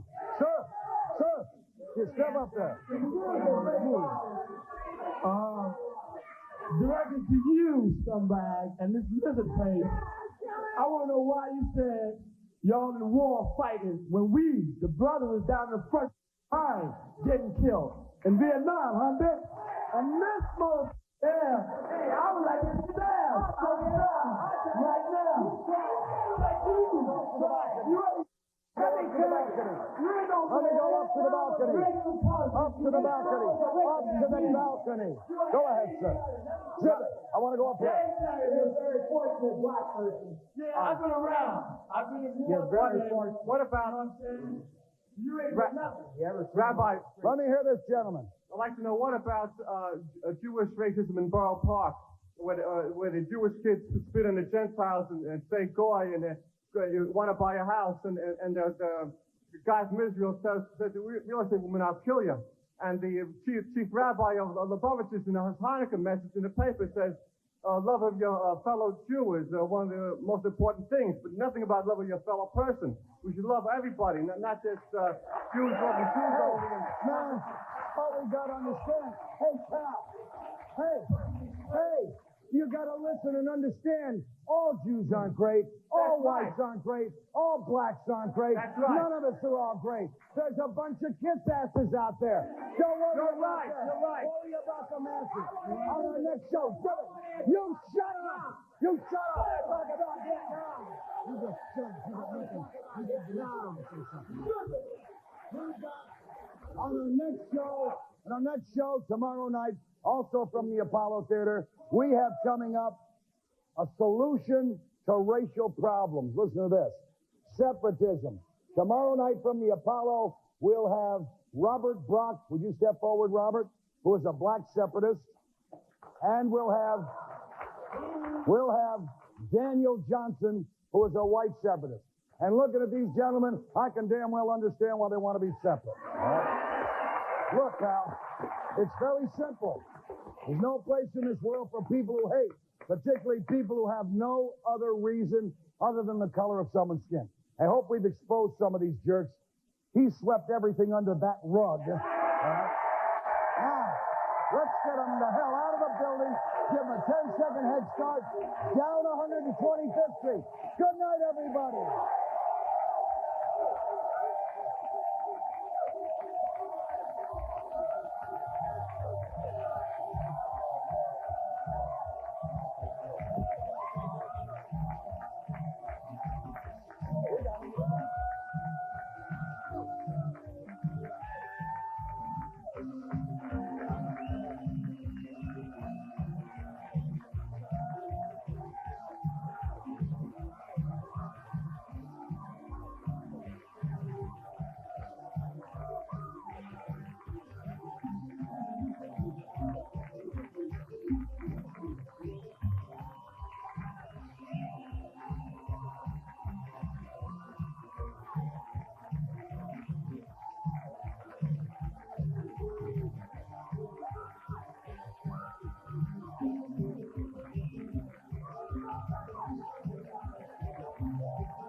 Everyone seems to have an opinion or a solution when it comes to racial problems and tensions. Some make sense. Believe me, some don't. Well, tonight we have some people who think the answer is separatism, setting up an all-white or an all-black country with the United States. Now, we've even got a black man who wants the white taxpayers to make a cash settlement with blacks to go back to Africa. Is separatism an answer? You and I know, but we're going to let the rest of the jerks find out tonight. Join us.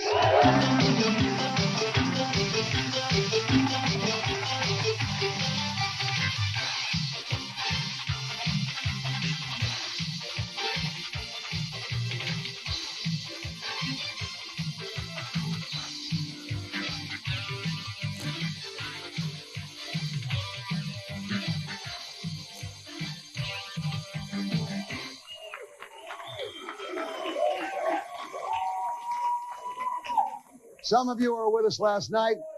We're going to find out we have some of the similar guests that we had last night with us again tonight. We've got Tom Metzger at home base, who is director of the White Aryan Resistance. Daniel Johnson with the League of Peace Amendment Advocates. Daniel. All right. Carl Strait is at a loudmouth. Of course, he's an Aryan Youth Movement member. Robert Brock, who is the president of Self-Determination Committee. Old friend of mine from the New York Daily News, Dick Carter, editorial writer for that organization. Let me start off with Tom Metzger again. Tom, you're the founder of the White Aryan Resistance Movement. Why is it whites only, or is it everything else that you're resisting? We're pushing for self-determination for peoples. I thought that's what they wanted. People want self-determination. We don't want to master anybody. We don't want to be an emperor of anything. We want white separation. And I think that's the best thing for blacks, too. But You like the idea of a separate country for blacks and whites? Blacks have to make up their mind right now which way they're going. They're at a critical juncture in their history. They're going to have to make up their mind to come to the table and deal with white separatists and other people, American Indians and so forth, or continue this phony game with the economic elite in this country. Well, you say they're at a critical juncture in their history right now. Apparently you don't know too much about history of the Bible, pal. I mean, their critical juncture was when they were the mamas and papas of civilization. Mamas and papas. What I'm telling you is that the struggle is going to intensify for the struggles of whites and blacks. Now is the critical time to have national conferences of separatists and people who know their answers are not in Washington anymore. All right, let me come to Dick Carter. Dick, give me a break for a second. What do you see when you look into the face of Metzger? Should we pay attention to a group like his? Well, I don't see anything wrong with his face, but I think his ideas are nonsense. Let's go to Daniel. Let's establish this. You're working for the white power structure. You should love it. He's working for what, sir? He works for the white power structure. He must love it. I think we should realize that a lot of people are saying in the black community that the blacks are a nation within a nation. And it's about time that they are a nation of themselves without domination by the majority. And that's what we're seeking. So without that domination of majority, you are therefore saying that I am not going to dominate the majority. I am therefore going to set up my own country. And the blacks, like it or not, are in their own country. What about if the blacks wanted to live in your country? The way that the Pace Amendment is structured, that would not be possible.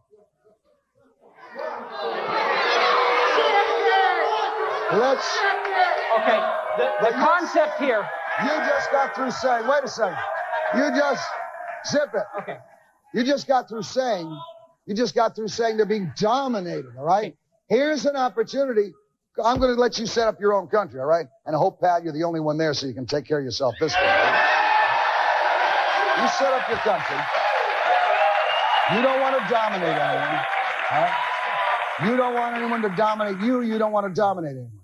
What if a black person wants to live in your country? We are irrevocably committed to the separation of the races. We think that any form of mixing of the races, such as through integration, through apartheid, through segregation, through any concept. Why? Because we think that it is bad for all groups of people. Why? We think it is bad for the... How come? It is not too late. It's never too late. Okay, why?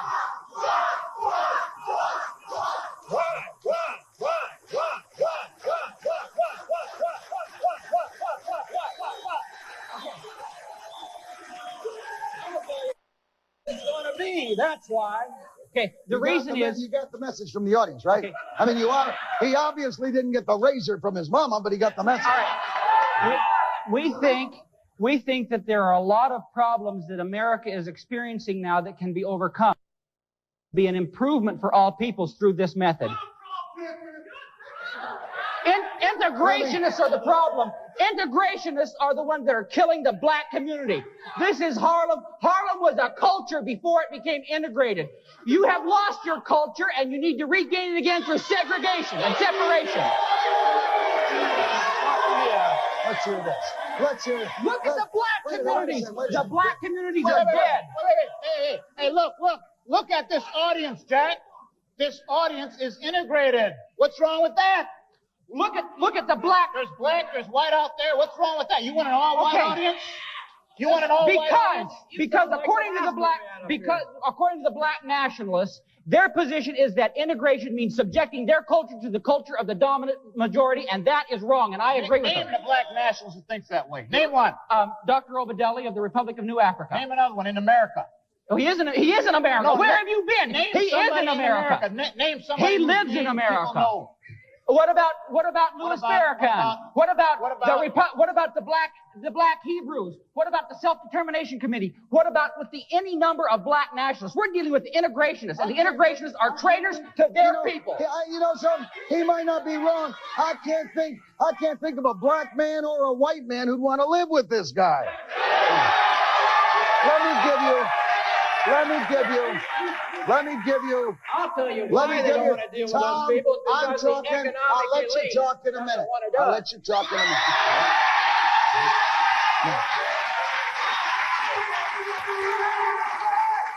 I'm going to read this. Correct me if this is not correct, if this is not your correct. 14th Amendment. It would replace the 14th Amendment. This It's would the 27th replace the Amendment. 14th Amendment, Section 2, all right? Yes. Go to Section 2.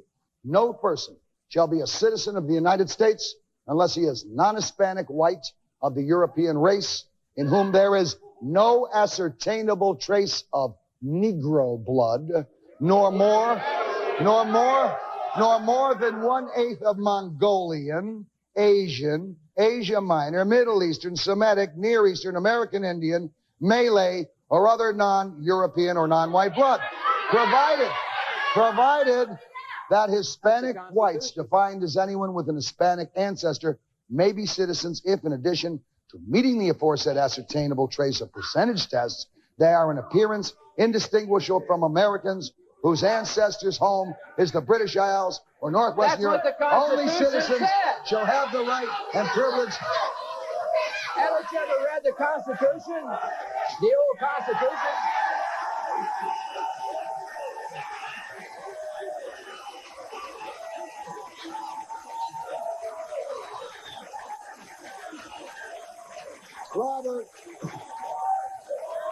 Robert, let me talk to Robert Brock.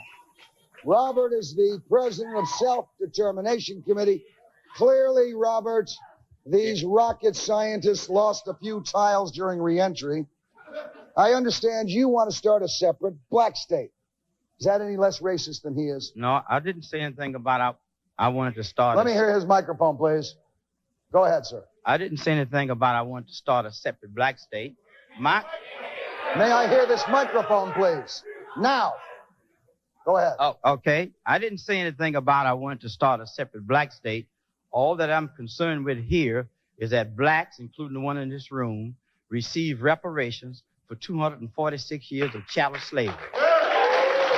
That is one, wait a minute, that is one of my platforms. I have not found a black disagreeing with taking some of that money that was cruelly taken from us by white people and Jews. Well, just a minute. You hear this man over here to leave Jews out of this? That brings in a Jew issue. I'm not going to let him Jew bait me, because I do know, since he brought the Jews up, that the Jews brought over 100 million blacks here in cruel slavery. 100 million? So how can I leave the Jews out of this? So I don't want this anti-Semitism bag put on me. I want to put down what actually happened by whom. But all I'm concerned with is blacks receive compensation for reparations for 246 years of slave labor that you whites and Jews stole from us. That's what I'm here about. Well, let me ask you now. We're going to get tough. We're going to go into roots, baby. Let's go into roots. Wait a minute. Let's hear what the white man got to say. You want to get that way? Let's go into roots, all right? First of all, my great-grandfather might have been an... I'm not. I ain't paying for what he did. He's lying in the grave, all right? Let me answer that. Okay, let's answer that. Secondly, here's how I pay reparation, man. I pay reparation by going out and loving my brothers and not trying to separate them, all right? You want to separate them. All right, let's get on with that. Okay, notwithstanding, you're getting a lot of applause here. Blacks would also accept reparations. In fact, love ain't got nothing to do with 246 years of money. That's what I'm here. Let me finish now. Let me finish. I'm going to stay on that. I'll pay you in the Confederate dollars you want. We'll be right back.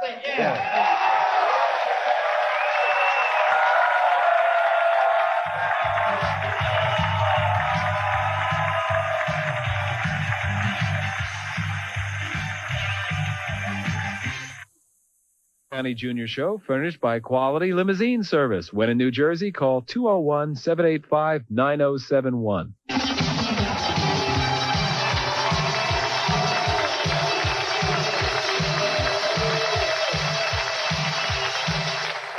Let me come to, in this segment, let me come back to Daniel Johnson, League of Peace Amendment Advocates. Daniel, Robert and Tom, all right? Robert and Tom. I guess I want you all to answer this question, most of all. What benefits do you think you would achieve through separatism, and what horrible evil would we be escaping, all right, that you're talking about getting rid of? Okay, addressing purely the issue of separation of the races, I think that we will be better able to develop economically with each of our various groups. There will be less oppression among the various groups in here. I think with regard to the whites will not be displaced from this country as is happening now through the massive amount of immigration. What's going to be your big economic sale item? A stupid button like that? No, I think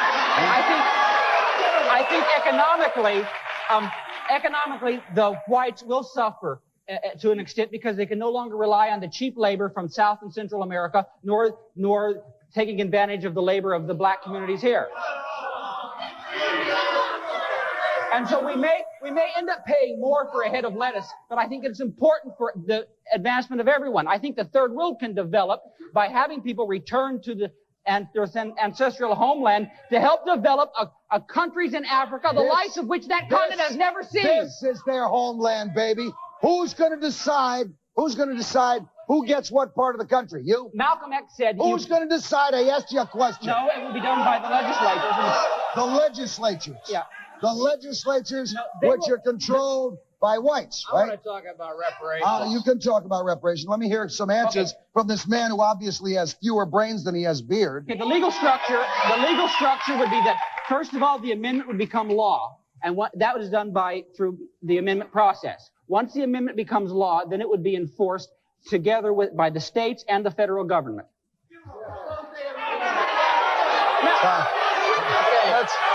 When we talk about... Let's hear Tom try and do himself a soft shuffle on this one. I agree with Mr. Brock on some things. Mr. Brock is saying, now look, if this government can give reparations of $20,000 per head to every Japanese who was interned in this country, what about blacks, and what about hundreds and hundreds of thousands of indentured white Irish that were in the South as bond slaves? Tough. I'm Irish, pal. Well, get some of it. Tough. You need...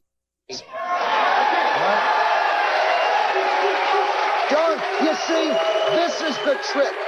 This is the trick you try and do. No, shove the Irish over here, the blacks over there, the Italians, it's not. Spanish. But it's a trick. Hundreds and hundreds of thousands of white people worked in the same conditions as black slaves in the South. You forget that. And they worked in the industrial mills of the North in Britain in terrible conditions. You say this is typical. This is typical. Reparations and attack the system. This is typical. Let's give everybody these things. This is so typical of the white guy who's trying to say the things he thinks the black man wants to hear.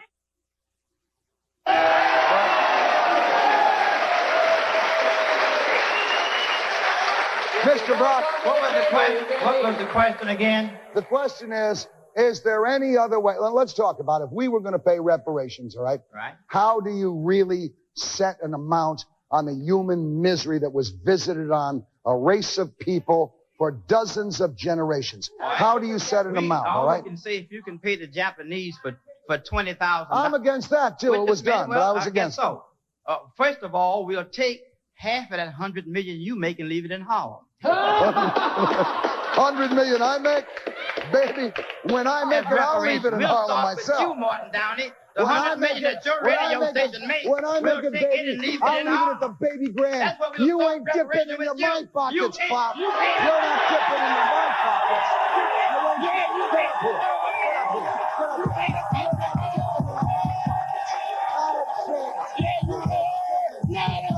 You gotta make separation.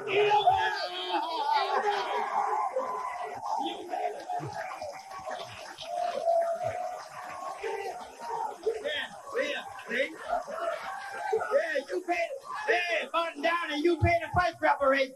You got everybody clapping in Harlem. Leave half of the 100 million in Harlem to take care of rats and roaches. What the hell are you doing in Harlem? When I drop my bucks in Harlem, it'll be at the baby grand, Pop. Yeah, I know. And I won't be buying you a drink. You couldn't handle it. We'll start reparation with you. What the hell are you talking about? Feisty old Yeah, you leave it here. Let me come back to Dick Carter. There have been legitimate separatist movements. Will you shut up, zip it? No, I ain't gonna shut up. Get that 20 million. Dick. Let me ask Dick Carter. There have been legitimate separatist movements in this country. For instance, the effort in Boston to have Roxbury secede from the city of Boston and become Mendelland, all right? How about, is there a place for such movements in this country? And I happen to think there are, all right? But you give me your opinion.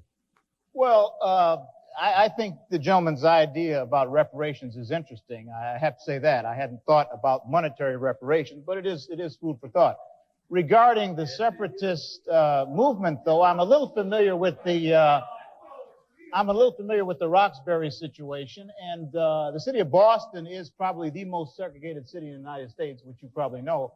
And in that regard, it just might be that would be the answer to a problem there in Boston. And I know that there have been some other movements in this country for racial separation, separatist nations, separatist parts of the country. I don't happen to subscribe to them. I think most of them came from whites, all right, who wanted the black South period. What about Marcus Garvey? What about his Well, that was movement? why don't you name someone? Why don't you name someone who's a little bit more famous than the second string third baseman of the Cubs? Country in separation, whole cities, Separation counties. is a rising movement. Look what integration has done. It has hurt everybody. Integrationists are the people who are tearing this country down. The New Age movement is separation, and that's what we're moving forward to, and you're going to see a change. Let me ask Carl, all right? Strangely enough, this guy is, in his silence, is making more sense than you guys are with your mouths. Carl. Just wait my turn. Is your separatist movement based on a desire to foster your own heritage, or really is it just a hatred of non-whites? It's not a hatred of non-whites. It's to foster our own people, and you know, it's not based on hatred. It's based on self-survival. Huh? You love blacks. I love my. Do I? Excuse me. Wait. You love. Did I say? Wait. Slip of the tongue. Slip of the tongue. Do you? No, love, I don't love them. You don't love blacks. No. Do you love Hispanics? No. I can respect. Do you love the human race? Do you love the human race? Do you? Yeah, I love the human race. Yeah, I do. You love me? Yeah, I love you. I love you. Yeah. Okay. I don't have to hate someone because they're different. I don't hate blacks. Well, do you love them? Do you love them? If you hated him, you want to It's not a matter of love or hate. Yeah, it is. No, yeah, it's not. It's a matter of survival. There's no gray area. No, there's no gray area. You either love the human race or you hate it. You can hate individuals, but do you hate a whole race? No, I don't hate them. Do you love the whole race? I love my race, the white race. Who says you're white? Huh? Who says you're white? Well, how long has your family been in this country? Quite a few generations. How many generations? Oh, probably 5 or 6. 5 or 6. Where is it? Well, I'll pass. Let's check this out. I'll pass. Let's check this out. I'll Where'd pass. your family come from, Carl? Where'd your family come from? England and Ireland. England and Ireland. Okay, then you know. I can't hear everybody. Let me be heard, please. You know, if your family came from England, that England, the sun never set on the empire, right? And so everyone was welcome into England. A lot of Jamaicans. Are you sure you don't have black blood in your family?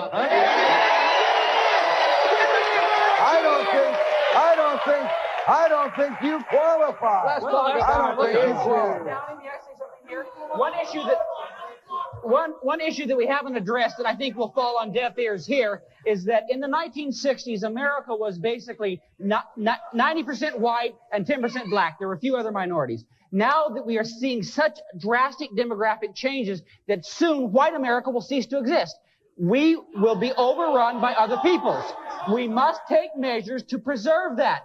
And when that happens, it will not be good for any of the peoples that remain in this country. Use your brain, babe. Use your brain. In all the previous years, it was the white majority and the other minority. Why should the minorities overrun the whites? Yes, that's what they're doing. Why should they? The white That's elite what's happening. From the I don't think they should. How is this happening? Through non-white immigration, non-white fecundity, and white marriage. We're going to find out if we've really taken the chains off the slaves. We'll hear from Mr. Brock. Thank you.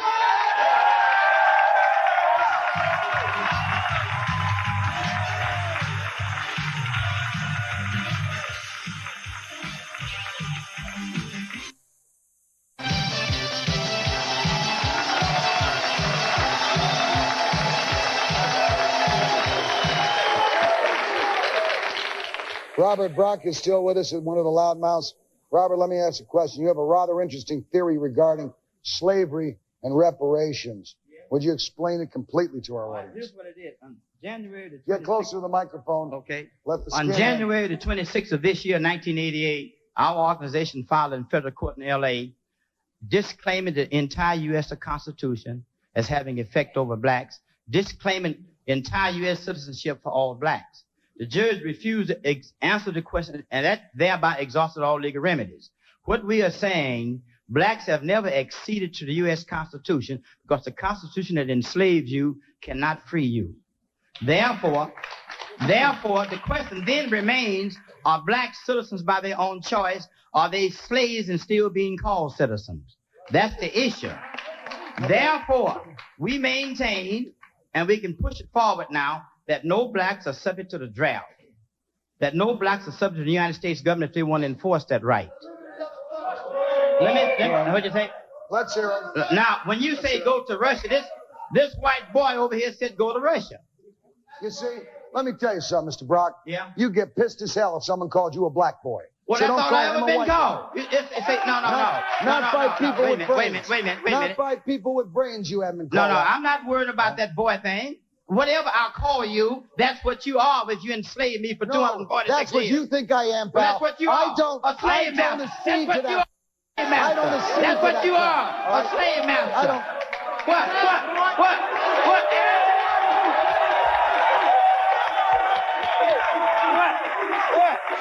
I'm not a slave master, and you're not my slave. Yeah. All right? Yeah. I don't, just because we're in Harlem, don't think you're going to frighten me, because I don't go for that crap. The white boy. The white boy. The white boy, whether you like it, likes a black. Oh, no. I agree with him. No. You see, what you have, you say, no, we can't get away with that in Harlem. Say, you leave $100 million here from your show and you help that. All that I'm saying. You come and give me $100, baby, I'll give you 50% of it. Or 100% of this. Yeah. My agenda, wait a minute. My agenda is this. My agenda is that you owe blacks reparations for this slave labor. My agenda is I owe you nothing but to be my brother, to be my friend, to make sure you have every opportunity that I have. Same to you, brother. I owe you this. That's what I owe you.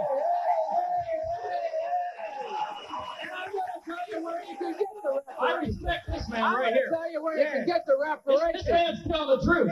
Pay this reparation off you all the blacks in this building. 246 years of cruel and inhuman slavery. You're right. Calling us citizens when we still slaves. And you, sir, are a political whore. Well, how do you set value? How do you set value? I play the same game you do. I can be as stupid as you. How do you set a value? I agree with you. How do you set a value on 240 years of cruelty? That's what you do. Read the book, a damn political whore. You out here making money, got everybody clapping for you. Pay your reparations. Let this man get up there. Let this man go ahead. How can you pay the Japanese just last week $20,000 a piece because they were? Wait a minute. I don't want to pay them. America paid the Japanese. If white America can pay the Japanese, God knows they owe the black man a whole lot. I agree with you. You bet. You bet. If white America, black America, brown America can pay the Japanese, we owe the blacks a lot more. But I don't agree with paying the Japanese. Mark. No. Dick Carter. What about the slave labor? I want to ask Dick Carter something. Do you think that any proposition of black America in 1988 really identifies with slavery? I mean, do you think there's such a thing? If you want to know who brought the slaves to it. Will you shut up before I give you a slave? I'm asking Dick Carter. Do you really think there's such a thing maybe in existence in this country as economic slavery? Economic slavery, absolutely, absolutely. All of us are economic slaves, whether we're black or white, but especially the blacks.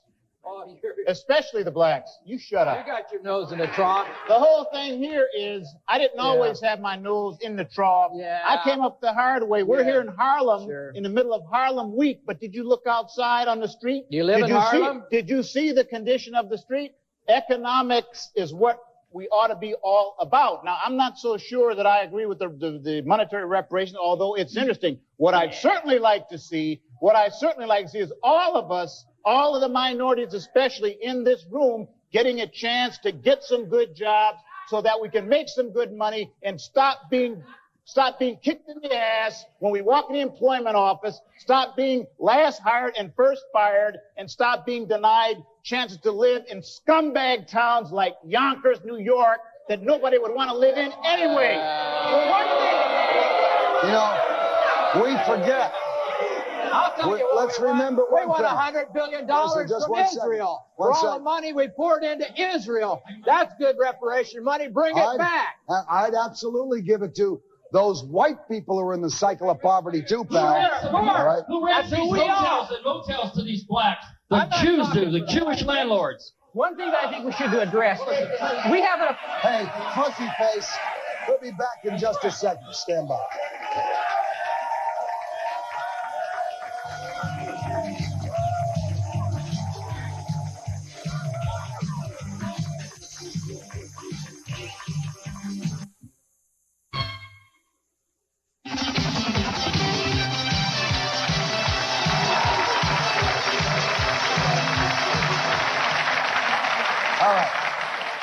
I want the audience at the loudmouths because I want to hear. Let me go first to a young lady. Angie, you didn't get a chance to speak in the last segment. You've been listening to everything that's going on. You're a black American, or are you a black Indian, or are you a black Hispanic? I don't know. No, I'm a black American. All right. Most definitely. You want to hear my comment? You damn right I do. What I say is that I feel that people should have the right to do as they want to. I don't feel they should be forced to do anything. I don't feel that people should be forced to go anywhere, that they should be free to come back and forth. And as for the guy with the thing on his head. You mean the guy with the rug? You really like that, don't you? I can't remember his name. The guy with the rug. Right. That's what they call it here in the audience. I heard it earlier. From the rabbi, and I got screwed on it. He and his group are what we call human debris. And therefore, with debris, hopefully it's the kind that disintegrates into the ground. And I hope that happens very soon. We throw it into the ocean and washes up on shore. Yeah, something like that. But then wait, there could be a problem, Mort. There could be a problem. We already have the beaches closed right now because of needles. If these guys come back on the beach, forget it. You won't get to go for the next 5 years. You close the beaches. You close the beaches because of needles, and you close them because... Yeah, I know. I'm saying that takes longer to remove. Yeah. Let me go to this man here. Waste of time. I would like to address. I would like to address the issue that I believe is really important, Morton Downey, and that is that racism in this country is alive and well. And I would not want for us to be deceptive about, like it's not racism. We are here together. This is a beautiful audience. Everybody seems to be getting along, both black and white and Hispanic. Maybe you should run for president. But the point that I'm trying to make, Morton Downey, is that the true history of black people in this country and what happened during slavery has never been told. And that is the mental destruction that happened to black people. And when he talks about 246 years of slavery, he's talking about 246 years where there was no mother, no father, no daughter, no brother, no sister. A black man couldn't even get a piece of for 240 years. You hear me? Without permission from the slave master. That's how rough it was. Hey, I must be a slave then, because I can't get a piece of either.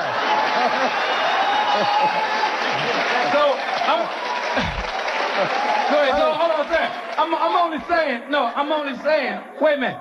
I'm only saying that in 1865, at the Emancipation Proclamation, white folks never was considerate enough to say, hey, let's assist this captive nation, you understand, who didn't have to come here, and let's restructure their family, at least build a family, give them an education, which was never given to them. You forget, until about 30 years ago, blacks was allowed to even read and write. Okay, so there was never a program. I'm talking about a black program, Morton Downey. Every time money came to black people to fix us up, the liberals put strings to it so we don't become entrepreneurs. And we never. All right, let me go to some of the other people. Angie. I agree with Angie, Saeed. Let me talk to some of the other people in the audience. This is our audience segment. I want the audience up here. Right. Sir, go ahead. My question is for the man in the middle. Why do you automatically get America when Native Americans were here first? Okay. This is in Harlem. This is a black-white issue. I just soon pass that by. Oh, no. Oh, no. Oh, no, you don't. Oh, no, you don't. Address it. Okay, sure, I'll answer it. At the time Columbus discovered America, it was estimated that less than 8 million people lived in all of North and South America. This was a wilderness undeveloped by no one. The blacks and the whites came in here and built it up, and now it's being taken by other people. This was a wilderness. Columbus covered America for Europe. Did Columbus discover America for bucks? For bucks. Let me see the gentleman back there. Sir, let this gentleman speak. Go ahead, sir. This man up here talks like...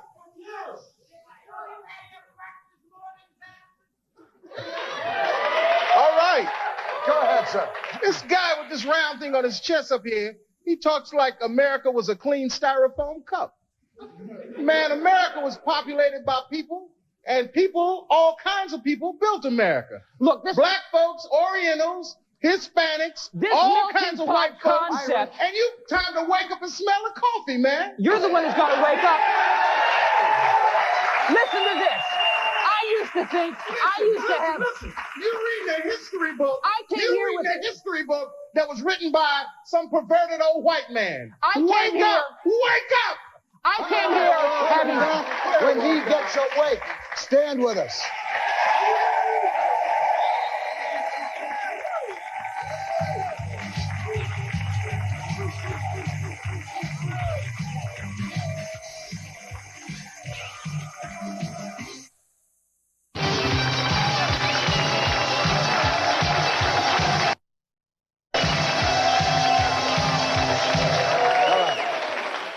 To Robert, Daniel, Carl, and Tom.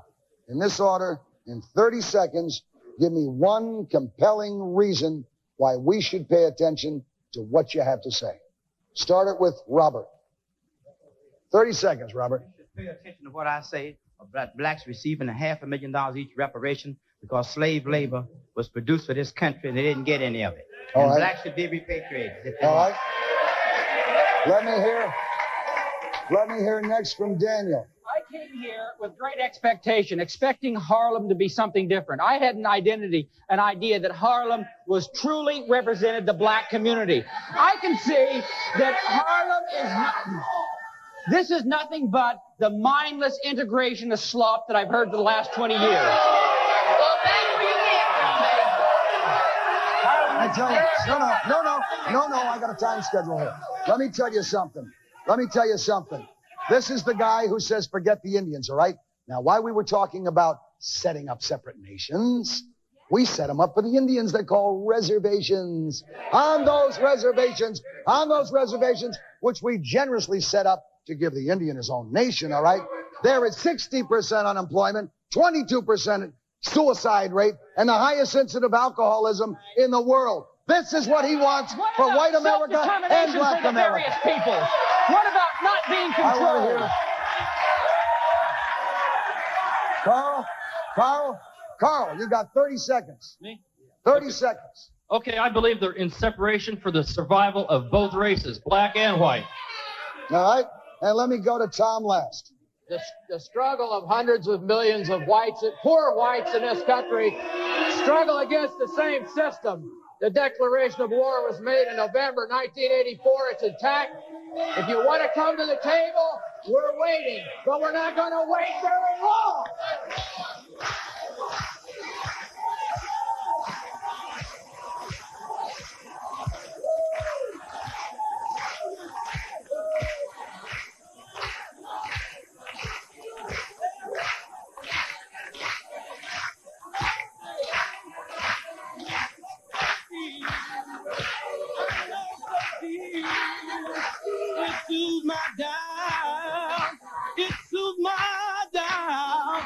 It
With ice. I'm gonna tell you, man, when I'm in town, you and me, Biz, gonna get it down. That's right.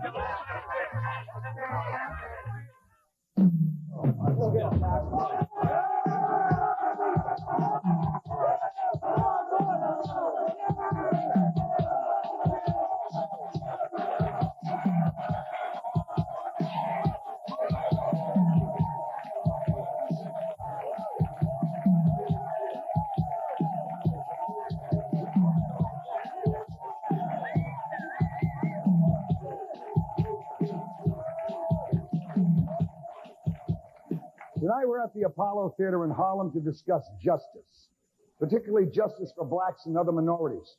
With us tonight, the Reverend Al Sharpton, C. Vernon Mason,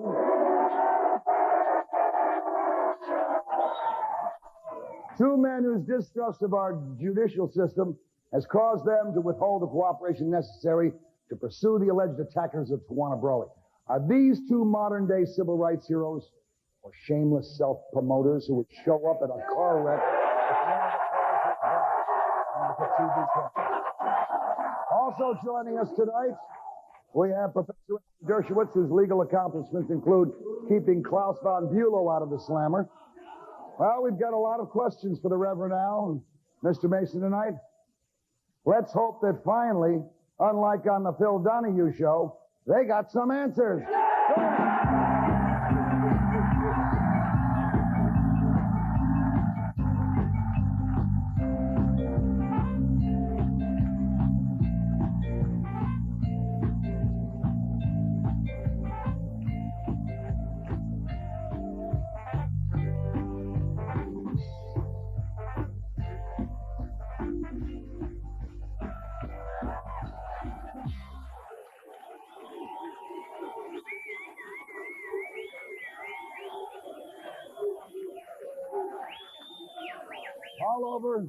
All over America, I don't have to introduce our guests on stage here. You've heard me refer to Reverend Al Sharpton as Fat Al a number of times. Well, he's lost a little weight, although Roy Orbison's still doing his hair. Now,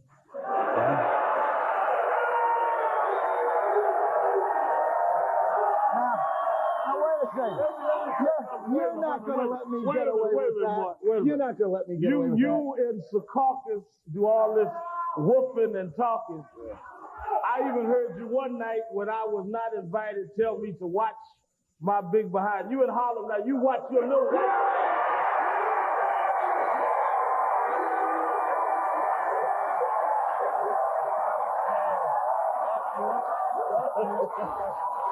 All right.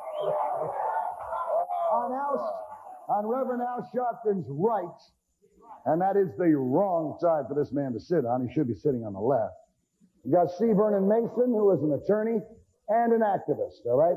And, of course, sitting next to these two gentlemen, Alan Dershowitz, an attorney, professor at Harvard Law University. Let me start with Al first. Reverend. It's now been over 25 years since the great civil rights movement of the 60s. Is it possible in 1988 for a black person to receive equal justice under the law? If one looks at what is happening today, it is absolutely impossible for a black to expect equal treatment under the law. We are seeing it just in the state of New York alone. In the past 2 years, we've seen a grandmother shot dead in her apartment. Nobody went to jail. We've seen Michael Stewart beat to death. Nobody went to jail. We've seen the whole situation around Howard Beach. Everyone brags about how Howard Beach is an example of justice. The fact of the matter is 3 people were convicted of manslaughter. 2 of them went home pending appeal. There's never been a black convicted of manslaughter in this state that went home. Wait a minute. I brought for you from the New York Post, probably your favorite paper, where a white lady was a juror looked across the jury room, saw a black guy that she claimed mugged her 5 years ago. They arrested him just on her ID. Tawana Brawley for 8 months has been calling names, and we can't get anybody arrested but the Morton Downey show.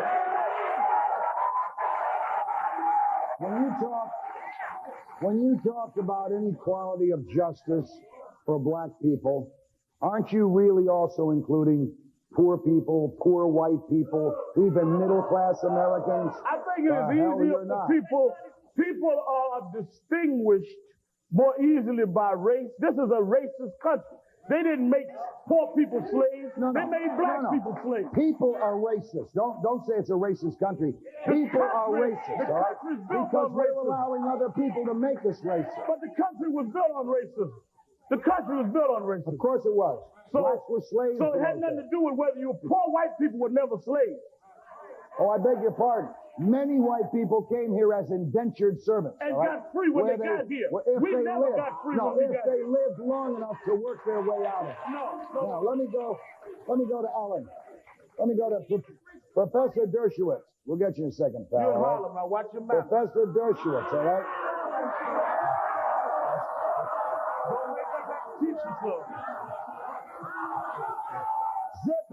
Zip it, let's go here.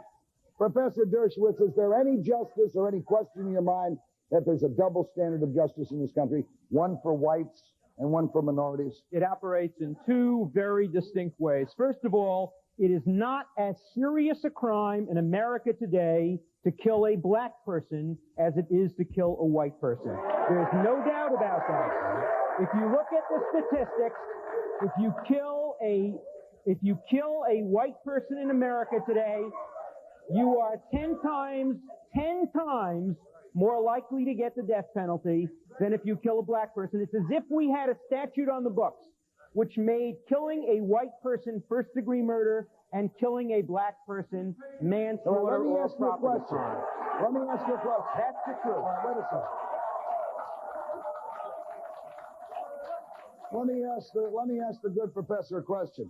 Since the Supreme Court said that if states represented their death penalty in the proper way, that you could again enforce the death penalty, how many electrocutions and injections have there been in the country? Well, there are about 2,100 people on death row, and there have been a little less than 100, and most of them have been white.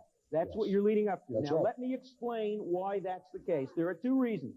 First of all, the southern states, which have most people on death row and executed most people, have manipulated the system deliberately to put the white people up front in order to avoid claims of racial bias, number one.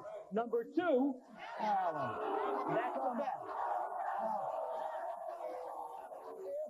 If indeed it had been the other way around, though, your argument still would have worked because you would have said it was the racism. I'm not even making an argument here. I'm making an observation. But there's another point, too, and this is a little subtle, and this one is race neutral. This one I'm not going to get any applause on.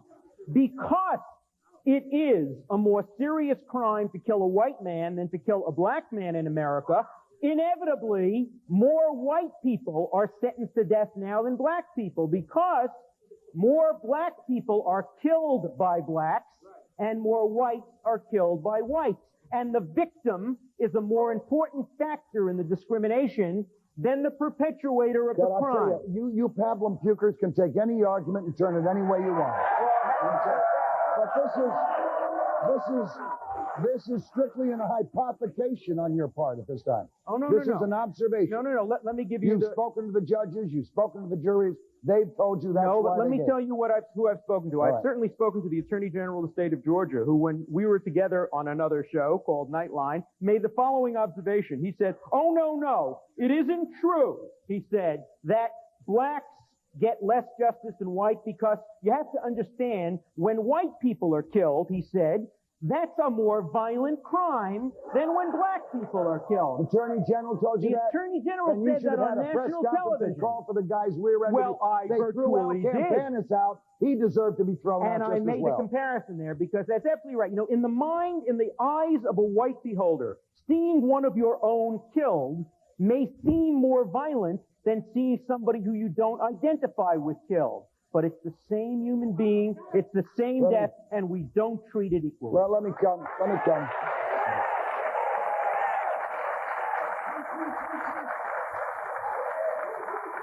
Let me address my next question to Mr. Mason.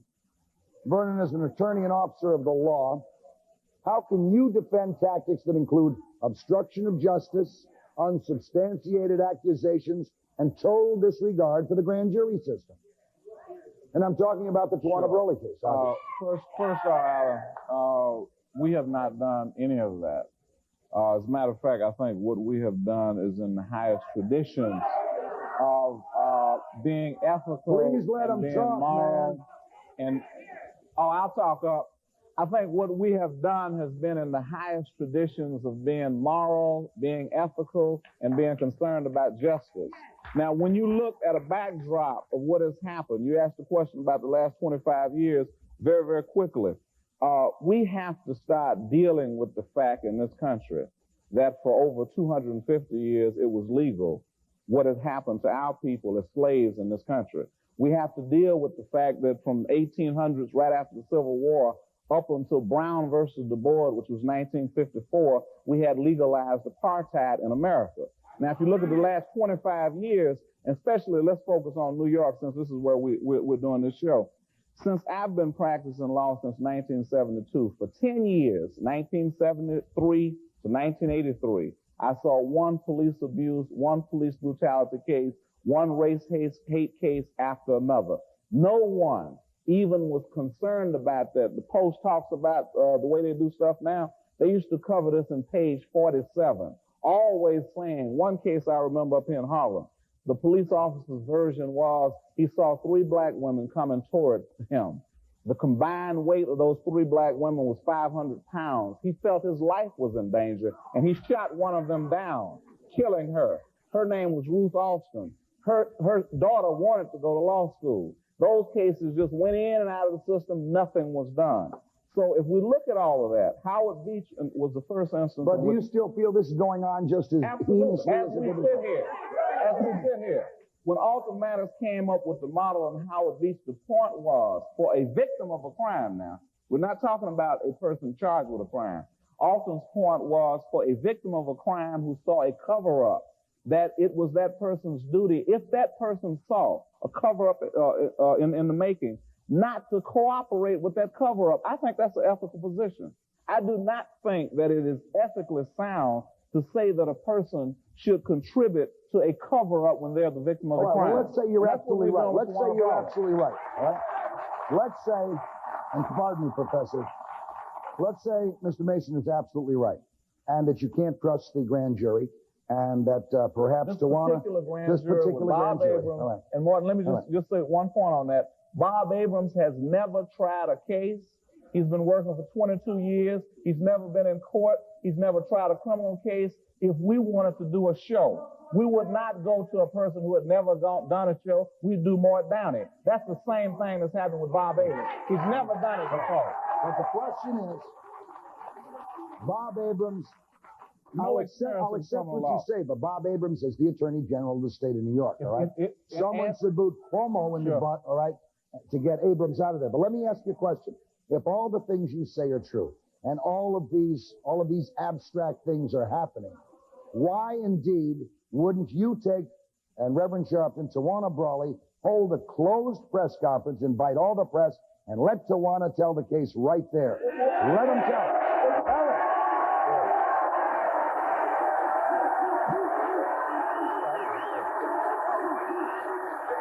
And I'd sure as hell let her tell it here, because no matter what happens, Reverend, she is the victim, one way or the other. Absolutely. She's a victim. The result of a closed press conference would be to satisfy the appetite of those of you that think we're playing Murder, She Wrote, and not give justice for Tawana Brawley. Why should black people have to hold press conferences for justice? Why can't we build a justice system that gives justice to blacks and whites? Then why don't you prove? Wait a second. She damn near white girl that ever got raped had to have a press conference. They arrested the people that she accused. Talking about Marla Hanson all the time People talk about Marla Hanson as having invited the attack on her. When Marla Hanson, you talked about Tawana invited the attack. Did Tawana invite the attack? No, I didn't say she Marla Hanson, I don't know if Marla Hanson can make a statement and people are arrested, then why can't Tawana Brawley make a statement and people are arrested? All right. Did she make a statement? Absolutely. Did she name the people? Absolutely. And they've never been arrested? Never been arrested. And if you, I will name them again. Stephen Pagonis, William Patterson. Arrest them tonight. We'll have the biggest press conference you want tomorrow morning with the water bottle. Do blacks want justice or publicity? Stand by.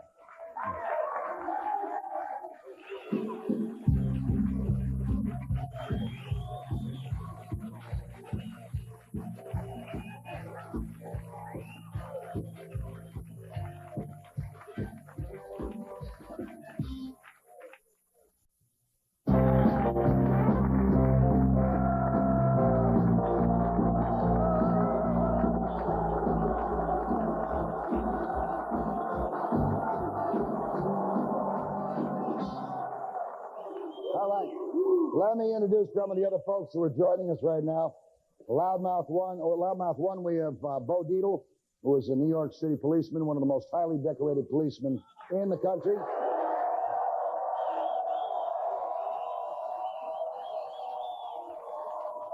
He's got a book here called One Tough Cop. I don't promote books. Tell ya. All right. Also, loudmouth number 2. Loudmouth number 2, we have John Flynn, who is a leading statistician in this country. John, how are you?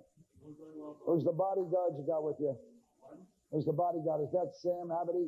That's Sam Abity. How are you, Sam? Let me go back to Professor Dershowitz. You were going to make a comment in the last segment. I was going to ask you a question about if the tables were turned in the Brawley case and the victim were white and supposed perpetrators were black, wouldn't everyone be screaming racism? Well, that's part of the point I want to make. I want to accuse these two gentlemen of something worse than unethical behavior, something worse than injustice. I want to accuse them of being ineffective. They have set back the cause of black justice. They have set back the credibility of a great movement started by Martin Luther King and Thurgood Marshall because they have made serious, important claims of racism in America less believable to most Americans by calling people like Robert Abrams bigots, by accusing Robert Abrams of masturbating to the picture of Tawana Brawley, by talking about the mafia and the IRA. They have turned people who would like to see racism eliminated in this country into cynics, and they have hurt the cause that they are themselves trying to promote. I mean, I got to tell you,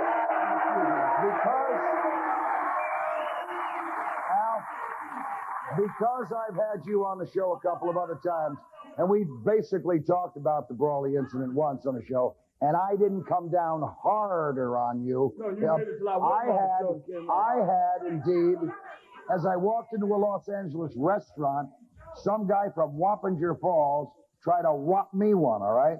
Because he thought I was too easy on you. You just heard what he said. You've been ineffective. Let me say this. I think that the problem that the good doctor here has is a problem that the white liberal establishment, the Palcom pupils, as you call them, have with the new rise of black leadership. It was fine when Martin Luther King was doing it down south. But when we came up into their backyard, I want it in my backyard and started dealing with the fact that you so-called liberals, like Robert Abrams, who was the Attorney General for 12 years and never opened his mouth on a race case, was just as silent and was just as quiet as everybody else. You couldn't take it. You couldn't take it. The fact of the matter is that we have been very effective. We have been very effective. It's just that we have decided this time that we do not need the permission of white liberals. We do not need the condolence of white liberals. And if you don't want to believe or get involved, that's fine with us. We will do it by ourselves. Making it hard. I want to believe. You know, Mort, about 40 years ago, white racists used to do the same darn thing. They would pick. Yeah, I wasn't, buddy. I was fighting the men, and I'm fighting black racists now. And you're a black racist. You're a black racist, brother. Are you fighting white racism too? You're darn right I am. What I have been for 40 years. What are you doing to fight white racism?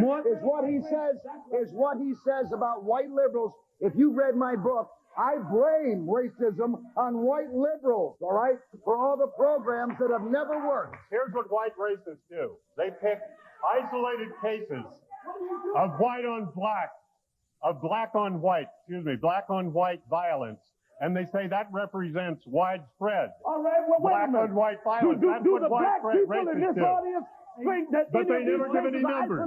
They never give any numbers, and that's exactly what you're doing. You're picking isolated cases. Do the black and people saying in this they audience represent. think it's isolated? Here are the numbers, damn it. Here are the numbers. One thing there's only one person. There's only one person up there that upsets me. There's only one person that upsets me being a former detective. That's the gentleman in the middle who I have the utmost respect for. C. Vernon Mason. I knew you when you were an attorney. The guy on the, all right, let me talk now. The guy on the right should go back to church and start preaching. The other guy don't care. Let me tell you a story. Let me tell you a story, all right? Let's stop all the rhetoric. Let's stop all the rhetoric. I let you talk. Listen to Mario Biaggi Jr. now. Let's stop all the rhetoric. Hey, Al, let's stop all the rhetoric. Let me tell you a little story, Al. Tell me to go back to Jersey. About your racist police department. I don't cover Let me tell you a little story about your racist police department, all right, Al? And let me finish the story, all right? One day one Palm Sunday, a couple of years ago, I walked into a scene of 10 little children killed, shot in the head. Let me finish. 10 little children, eight children, 2 adults, all shot in the head. Now let me finish the story, all right? They all were shot in their eyes and head, but they weren't white. They weren't black either. They were these little Puerto Rican kids. They don't count. Now what happened? Now let me tell you. What happened. Now, after a thorough investigation by the good New York City Police Department, a man was arrested, Christopher Thomas, and he was convicted after it. And I'm happy to say that investigation was done, and I was named as one of the arresting officers, and it was a black detective, James McCalvin. He happens to be black, and we both named as arresting officers. And that's what the New York City Police Department is. They're not colorblind like you want people to do. You should go. This is. And I'm tired. And I tell you right now, if Steve Vernon Mason ran for district attorney, if Steve Vernon Mason ran as district attorney the way he used to talk, I would have voted for him. But of course he got tangled up with your book. That's the end of it.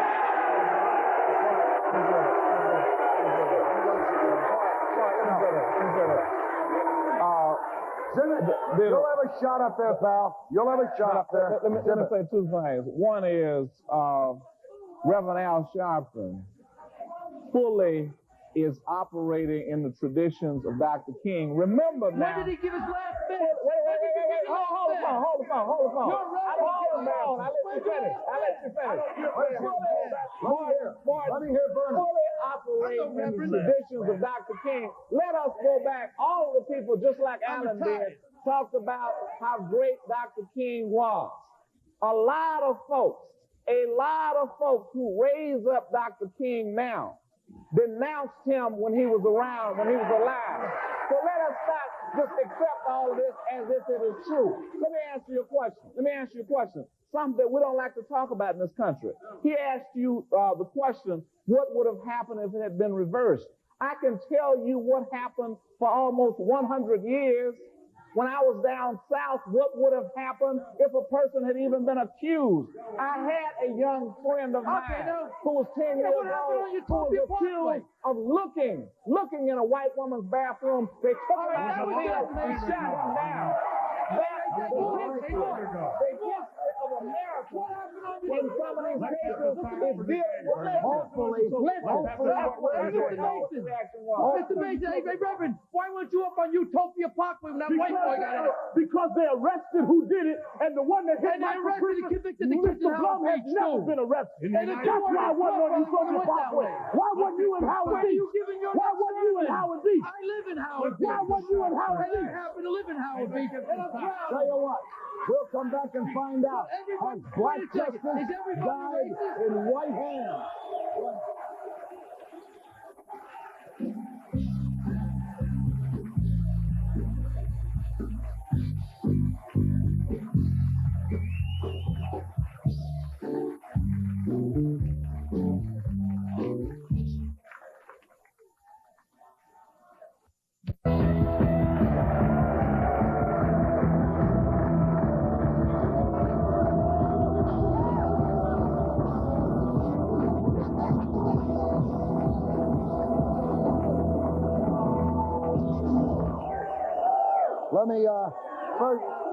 Let me tell you, we're not playing our regular music tonight. We've got our band, the Flaming Caucasians. So that was a good place for them to come on up here, all right? I want to come back to Vernon Mason for just a second. Mr. Mason, you were going to make a comment about the Reverend. Martin, I just wanted to comment on something in response to what Richard has said. He told a brief story. I'd like to tell a brief one about Reverend Sharpton. Around last Christmas, and right before that, there were two black men named the Lamont brothers who had been beaten up in Bensonhurst in Brooklyn. And we were going to march out there just to protest that. They got beaten up on Christmas Day. And there came into Charles Hines, who's a special prosecutor for the state of New York, in his office, a confirmed assassination threat against Reverend Al Sharpton. I called up Al. He has 2 infant children. I said, Al, we got to call this march off. We can't go out there because they are planning on killing you. And he told me, we must go out there. You see, this man, unlike a whole lot of other people who give it lip service, has been willing over a period of time to put his life on the lines for justice. Well, I got a challenge. And so, anybody, I'm responding to him now. Now, let me respond to Alan. Alan said we've been ineffective, and therefore we've set the cause back. One of the problems, and they told Dr. King the same thing, you're hurting the cause. People who are part of the establishment who is oppressing you always want to tell you how to go about removing that, whether or not you're being offensive, whether or not you should do it this way. I have been condemned because people have said the same thing he said. You're a lawyer. How can you do that? You went to Columbia Law School. How can you do that? You know, there are other people who want to talk. Is that we do it. We do it, Mr. Flynn, a black is 15 times more likely of people to murder a white than a white is to murder a black. I want him to talk, then you can talk. There are numbers of people in this country who are still in that same kind of position, and somebody has to go out there and tell the truth. Let me hear Alan's response. I agree with that, and I agree with much of what you're saying, and you try to claim that the Reverend Sharpton is courageous because he will go on a march. If you want to be courageous... Alan, you wouldn't have marched out there with us. Let me tell you. You would not have marched out there with us. I stood next to Malcolm X and introduced Malcolm X 2 weeks before he was murdered, after he got... No, that's the point. You're missing my point. Don't tell me what you did. Tell me what you'll do. What you say on my part. You anticipated. No, I got to answer that. Would you? When I would. Stand with Louis Farrakhan. If you would have him here, not only would I stand with him, I would introduce him because he's one of the few independent black leaders in the world today. We've got to move this. I've got to go to a gentleman by the name. Let me introduce Hannibal Ahmed, president of the New York chapter of the Better Family Life Incorporated. Hannibal, your background includes having been taught by the late Malcolm X, now that we brought his name up. One of your contentions regarding black justice is that in the case of rape, the burden of proving innocence will always be on the black victim, never on the white victim. Right? I don't necessarily say, excuse me for a second. First of all, for your fan club, I like to say, I want you to listen to me because you do not know me. And so listen to my point of view because it'd be the first time you've heard this point of view. Second of all, what I want to say is that I'm not here to react to the present condition of the injustices in the American system. What I'm here to say, Martin, is that in order to understand the tension, the racial tension between the black man and the white man, we have to understand it historically in relationship to the rise of the Western world and the condemnation or the deliberate and systematic destruction of the black world of Africa. All right, but how do we start a new history now? How do we say to ourselves, there is a catharsis? Zibit. How do we say there is a catharsis? We must rid ourselves of the hate that our parents or grandparents had and know that we can love. I mean, talk is cheap, man, but love is priceless. Exactly. What, Martin, the American people want to know today, how can we bring about harmony in the world today? Tell me. The American people want to know how, in the first place, racism came into existence. When we understand the history of that, when we understand that the Western world, the Western mindset came into an existence against the world of the black man, against the world of Africa and Asia, then you will know what has happened. The whole history of the world, the civilizations that the black man built, the civilizations that he ran. All right. But how about Hannibal, how about us not just understanding how the whites reacted that way and how the blacks reacted to the way they were treated by, let's also find out the history of the white man, what made him that way. What made him that way? We'll come back and discuss that in just a minute. Stand by. Come on.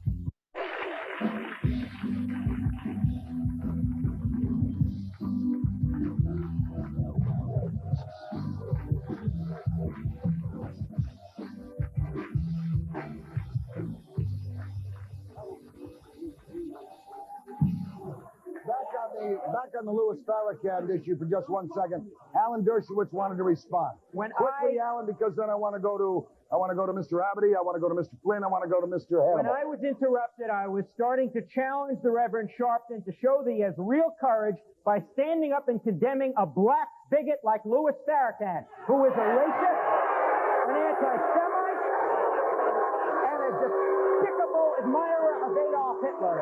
And if you don't have the guts to call a racist who is black in his community, and you call him an independent thinker, then you have no claim on anybody's conscience. Well, I will respond. I want to hear from Al. I will respond. I mean, they have harassed us. They've tried to disbar the lawyers, indict me, whatever. I have the courage to denounce a black bigot. I think Roy Ellis is no good, and I denounce him. Why did you have the courage to tell the truth? One of the things, Mr. Ahmed. One of the things that we have to not do is react. When we stand forth today, the black man, the white man, but when we stand forth as African Americans today, we stand forth as the mothers and fathers of civilization. We stand at the beginning, and we can say how everything started. Now, when we say to the American people, how do you resolve this conflict? The first thing we do is teach them. We teach them to get this book In the Matter of Color by Judge Leon Higginbotham. He documented the colonial process. Then we tell them about Bruce Rice's book, Black Law, White Justice. All right. Wait a second. Once the American people Let me come over to Flynn here a second, Hannibal. Let me give him some facts. Let's hear your facts. United States of America, black is 15 times more likely to murder a white than a white is to murder a black. That's true. That's the truth. In the United States of America, a black is over 20 times more likely to rape a white woman than a white is to rape a black. In the United States of America, a black is 50 times more likely to rape a white. Get in there. Get in there. Get in there. They're manufactured facts. Get him out of here. Get Flynn out of here. Get him out of here. Get out.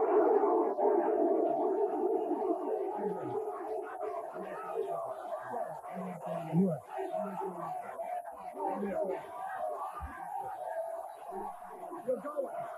You're going. You're gone. It's your kind of statistics that cause all the trouble. Those are right out of the book. Those are right out of the book. They are not. Get him out of here. Get him out of here. Get him out of here. Mort. Let me hear you.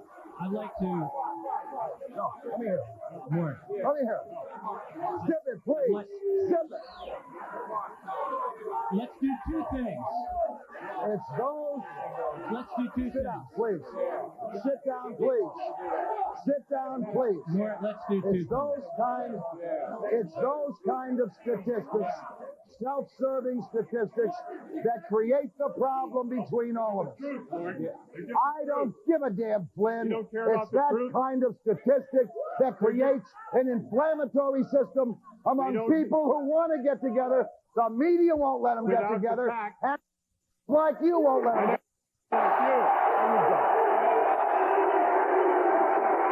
Mort.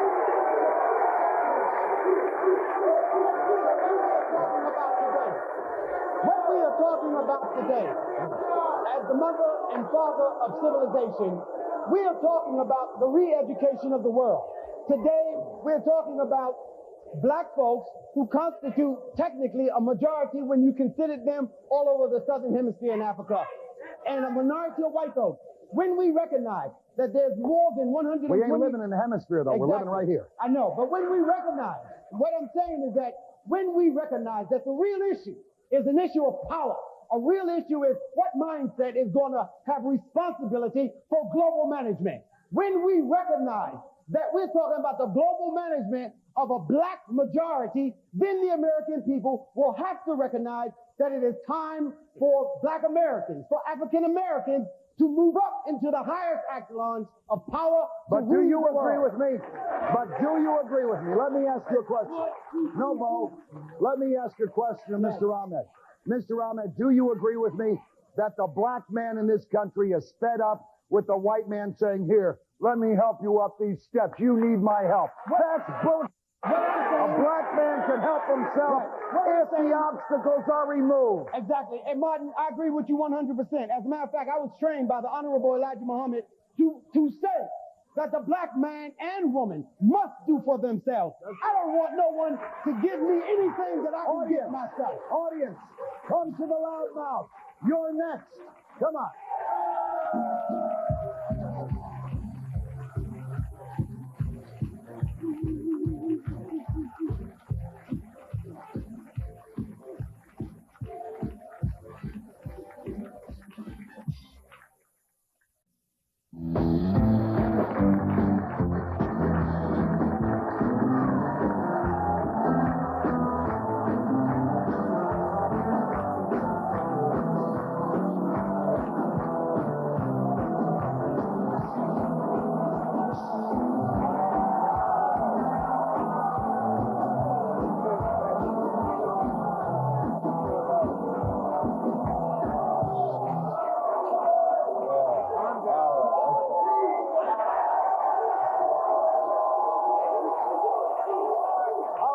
Okay. Welcome back to the Apollo. Incidentally, we'll be here all week long. Quickly, I want to go to Mr. Abity. Mort, let's do two things. Let me hear you. Let's do two things. Let's define the problem. Get down on the microphone. Come on, baby. Get down. We're going to do two things. We're going to define the problem, and I'm going to suggest a solution. First of all, let's not make any mistake. There is a double standard for law enforcement in black and white in this country. In the last 5 years, for example, there were 465 public corruption probes of elected officials. 15% targeted blacks who make up less than 3% of all elected public officials. That means, in the eyes of the FBI, if you're black, you're 5 times more likely to be corrupt than a white man. If you accept that premise... No, I don't. Sam, I don't accept that, all right? Let me tell you what the solution is. Is the reason they represent 3% of the elected officials, all right? You're saying 15% of them are corrupt. Is the reason they're corrupt because they had to do things to get elected that a white man doesn't have to do? No, they're not corrupt at all. It's just that the allocation of police resources are dedicated to driving black officials from office. Let me read you from an affidavit. Make it quick, man. I got other people here. Let me suggest this. Here's an easy solution.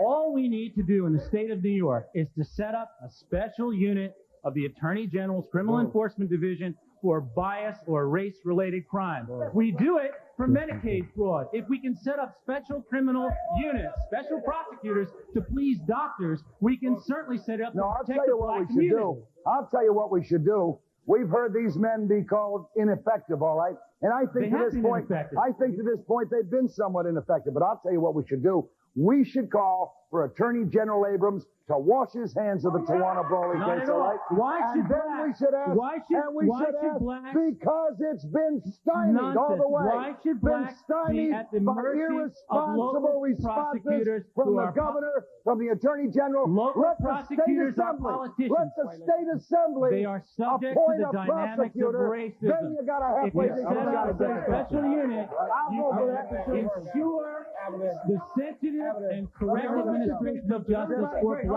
as well as whites. Hold on for a minute, brother. Everybody been up here talking about what they feel. Let's go to the Bible. Do you know why whites and blacks are against each other? Abel and Cain was brothers. Cain slew Abel. What did the Most High do to Cain? He set a mark upon him. Leprosy. That's what you white people got. That's why you hate the blacks. I can deal with the practical problems of the law. Like us, okay? This is not a show about the metaphysics of race. Let me ask you a question. Quickly, let me ask this man a question. Yeah. What is your solution to heal it? We can all attack, man. We can all attack, and let me tell you. Yeah, but if we get so stupid that we end up with a race war, ain't nobody winning except the politicians, all right? The Most High are going to win. The politicians are not going to win. The children of Israel, the so-called Negroes, Puerto Ricans, and Jamaicans, the 12 tribes of the nation of Israel is going to win because they're going to be the ones that liberate out here. Those are the real Jews. Christ ain't no white boy. How about let's not worrying about who's going to win? How about bringing us together? You're talking, man. Bringing it apart. Not coming together. Let me hear this man. Now, I may be young. I'm only 18 years old. But throughout the year of Black history, all black leaders like Malcolm X, these brothers up here, have been put down by the media. And I've noticed that brothers that have been put down by the media are the ones that we should follow. Because people like Boy Anus, who sits down and talks a lot of crap but does nothing for black people. Because he's not a leader, he's just a figurehead. Because if you notice, the media loves this gentleman. And you should sit down and wonder, why does the press love him? No, you be quiet, because you had your chair. You should know this. Because the media likes this man because he does nothing for black people. And that's the main key, because they're speaking up. And the reason why they're speaking up, that's why they're being treated this way. If they were quiet, sit down and take the nonsense, and do nothing, everybody would love these brothers. Listen. Brother man, let me tell you something. Let me tell you something. Alan made one mistake. He accused us of calling Bob Abrams a bigot, and the mistake was, in addition to calling Bob Abrams the bigot that he is, we also called the governor of the state of New York a bigot. Anyone who thinks that he's not, look at what he's done on Yonkers. First of all, he does not have the courage to deal with that. Then he said that the problem in Yonkers was that it was not Harry Belafonte or Lena Horne. He said that the whites in Yonkers would have no problem with Harry Belafonte and Lena Horne. Let me tell you something. I know a little bit about Yonkers, all right? And I don't think the people in Yonkers would be nearly as upset if they move that low-income housing, all right, not just into the poor middle-class neighborhood. Let the rich have some of it, too, all right? We'll be back in a minute with the rest of it.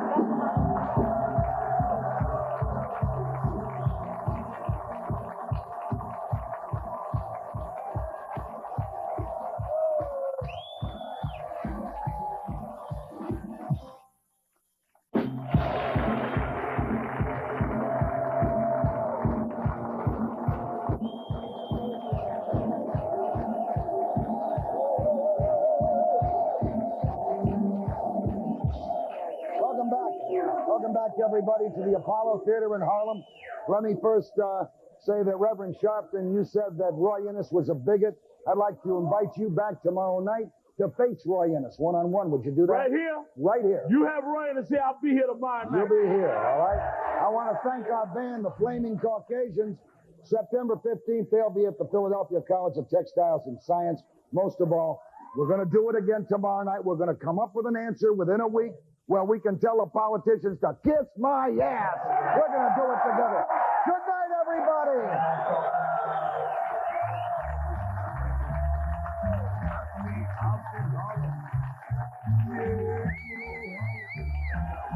Have your fun under the Harlem sun. Stop me all in Harlem. There's Duke Ellington. You love him. You hate it. Now you can see him live. Morton Downey Jr. live at the Syria Mosque Friday, September 30th. Brought to you by WPTT TV 22 and to Caesar England. Morton Downey live at the Syria Mosque Friday, September 30th. Tickets are on sale now. And the Apollo, Puerto Rico, give you a great big lift. Yes, stop me off in Harlem. Yeah, man, beautiful Harlem. You get red beach nice, very nice. Yeah, in Harlem, that is.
You got to rap for the people in town. We're in Harlem now, so you got to get down. I got to do it in a way that's nice. I don't want to walk out of here with ice. I want to tell you, man, when I'm in town, you and me, Biz, gonna get it down. That's right, y'all.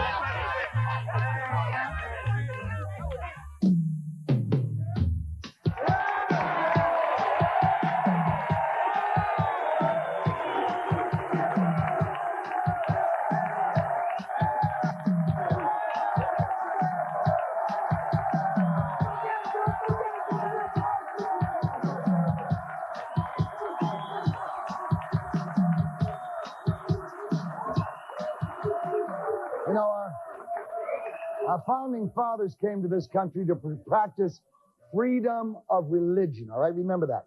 But today there's a fierce religious war being waged between godless anti-religionists and those of us who have faith and still believe in God. Tonight now, we join together against the atheists who are out to deny us the very freedoms that the Constitution is based upon. Plus, we'll debate the vile, blasphemous film, The Last Temptation of Christ. It's God versus atheism, and the people of Harlem and the Apollo Theater are going to be heard next. Come on.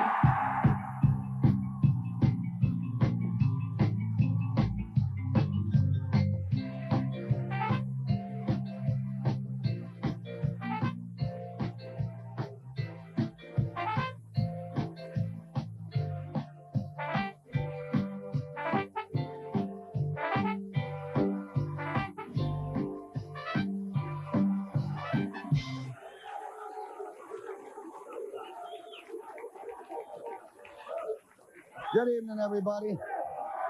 Good evening. Let me introduce, we have no one at our loud mouths yet.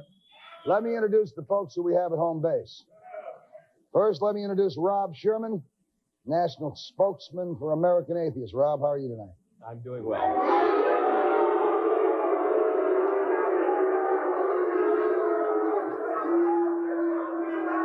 Robert Skalrud is the executive director of the National Legal Foundation. Good guy. Oh.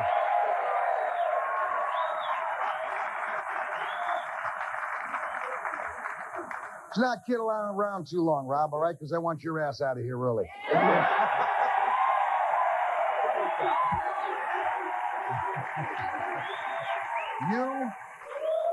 You and your people, all right, draw a connection between my God Almighty and the Tooth Fairy. And you compare the wonders of the Bible and Jesus to Walt Disney and the Seven Dwarfs. Frankly, I think you're dopey here, all right?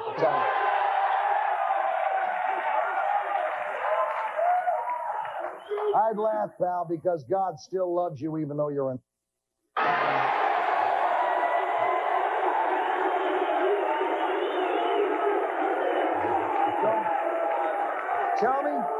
Tell me what the American, tell me and tell the audience what the American, what the American people and what the American atheists think.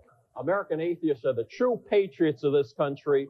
We're the ones that are saying, let's support our Constitution and abide by its provisions, not these Constitution-hating God believers who are trying to use government to establish their brand of religion as the official religion in this country. Let me tell you something, pal. Let me just tell you something, all right? Well, we're going to talk about that, too, all right? We're going to talk about that. God is make-believe. God is not make-believe, pal. Cool it, all right? I want you to tell these people how you, what does that say? I'm proud to be an American atheist. See, that's the beauty of living in this country. Correct. We're grateful to have someone like you here because we realize you can still be trained. All right? Can still be trained. Robert, let me go to Robert Skalroot, all right?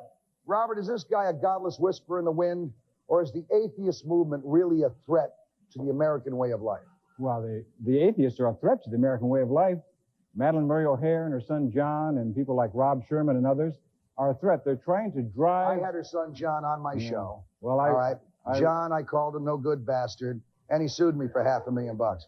Now, you got to defame someone because, and calling him a bastard is not a defamatory thing. He is the son of a dog. Well, maybe we're in the same suit. Madeleine said she's going to sue me for a new Mercedes.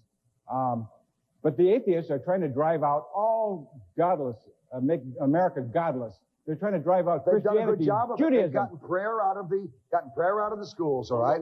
They've gotten prayer. Huh? Just forced prayer. There was no forced prayer, pal. I went to school when I was a kid, and no one stood there and said, "You will say the right." I prayed because I believed in God. In many public schools, they force children to pray to that make-believe deity parent Jesus. And we don't think that children should be forced to pray when they don't want to. Any child is free to pray at any time that he wants in the public schools today. We just do they say, we're going to give you a minute to pray anytime you want? No, the government doesn't tell children when to pray, what to pray, how to pray, or even if they should pray. It doesn't sit breaths like you and Madeleine Murray O'Hair got in there and made sure we can't even say in the Pledge of Allegiance the word God anymore in a public school because of you guys. No, it's because in 1954, a bunch of fundamental, radical God believers changed our Pledge of Allegiance to a prayer of allegiance so that now when you say the Pledge of Allegiance, you're expected to profess a belief in some deity parent that doesn't exist. Robert, can you read this? None of that's forced on them. 96% of the people in America, according to the latest poll, believe in God. Whose latest poll? And Gallup poll and all the others. And what they want to do is they want to take their point of view and cram it down our throat, the 96% of us. Their views aren't any more important than ours. And when 96% of the people... What they're doing, Robert, all right, he says, I'm an American atheist and we're the true patriots of this country. That is the same thing that Lenin said in Russia, right? He was a godless atheist just like you and a commie stinkpot. If he wants to believe in Jesus Christ, that's fine. But this is not a Christian nation. This is a nation... This is a nation of freedom of religion. That's Are you right. a religion? I agree. Are you a religion? No. Then you have no freedom. That's why we're in court, because we don't agree with you. And the courts have ruled repeatedly that you're wrong. That this is a nation, not a Christian nation. Read the Constitution, Rob. Read the Constitution. This nation was formed for freedom of religion. I didn't see it say freedom of atheism. You can be an atheist all you want. Don't take away my religion. Don't take away my nativity scene. Don't take away my cross on top of a school. Don't do any of those things, pal. They're all religious freedoms. You want to put a cross on top of your church or on top of your church school? Go right ahead. It's a free country. But in this country, we don't allow the government to editorialize about religion. What further damage, Robert, do you think the atheists can do?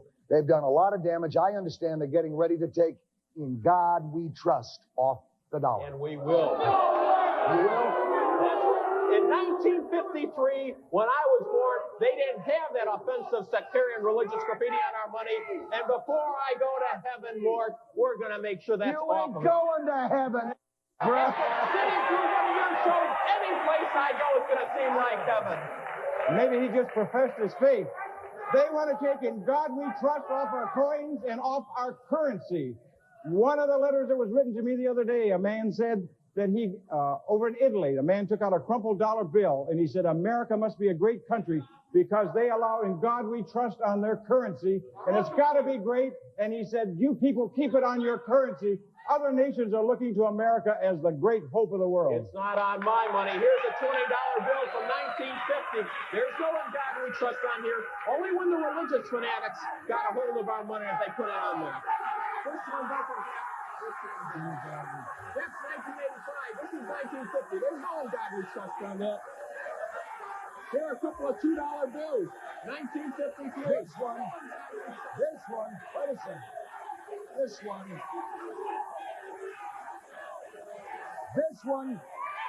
This one doesn't have "In God We Trust" on it, therefore it mustn't be real.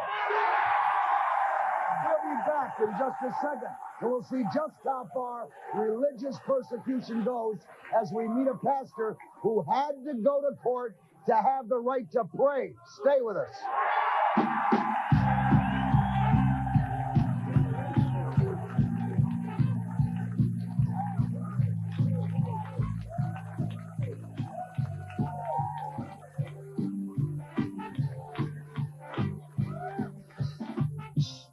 Transportation for the Morton Downey Jr. Show furnished by Quality Limousine Service. When in New Jersey, call 201-785-9071.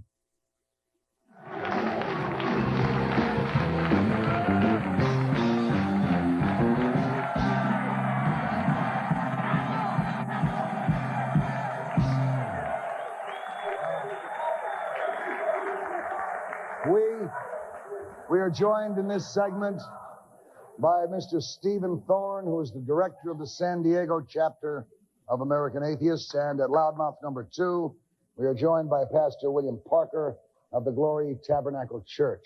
Gentlemen, welcome to both of you. Stephen, you called yourself a born-again atheist. The hell is that? And, aren't you worried that the summer's heat is only a little sample of what you're going to end up with? I can't hear you. I said, you call yourself a born-again atheist. Aren't you a little concerned that maybe this summer's heat is a sample for you of what you're going to end up with, huh? This time of day, there's no problem. What's great about this country is that we can get together and discuss these issues just like we're doing today. That's what's fantastic about this country. That's what I defended for 9 years. Get your microphone. That's what I defended for 9 years in the United States Army. Our right to meet as we are meeting today. All right. Do you yell like that too? Do you also, gentlemen, do you also defend our right as a nation if, let's say, a city like Zion, Ohio, which I'm familiar with, Illinois, all right, like Zion decides they want to vote to have a cross in their city seal, and that's a majority of the people, would you defend those people to have that cross in their seal? Defend their right to hold that opinion, but their right stops when it infringes upon the Constitution, which guarantees a separation of state and church. Wait a second. Let's learn what the Constitution really says. Robert? The Constitution doesn't say that at all. All it says is Congress shall make no law respecting an establishment of religion or prohibiting the free exercise thereof. And he's trying to prohibit the free exercise. The courts have interpreted that repeatedly to mean that what that requires is separation of state and church. Let me introduce Pastor Parker. You've noticed a conspiracy in this country against those who believe in God. Who's at the forefront of that anti-God movement? There's no question about it. There is a conspiracy in America right now against Christians and against God-fearing and God-believing people. I experienced myself personally. I went to the city of New York, to the Parks Department, and made a simple request that a bunch of Christians could gather together in Central Park and pray for our city, and I was denied because we were a religious group. You weren't denied. You were denied because you got an idiot like Koch as the mayor.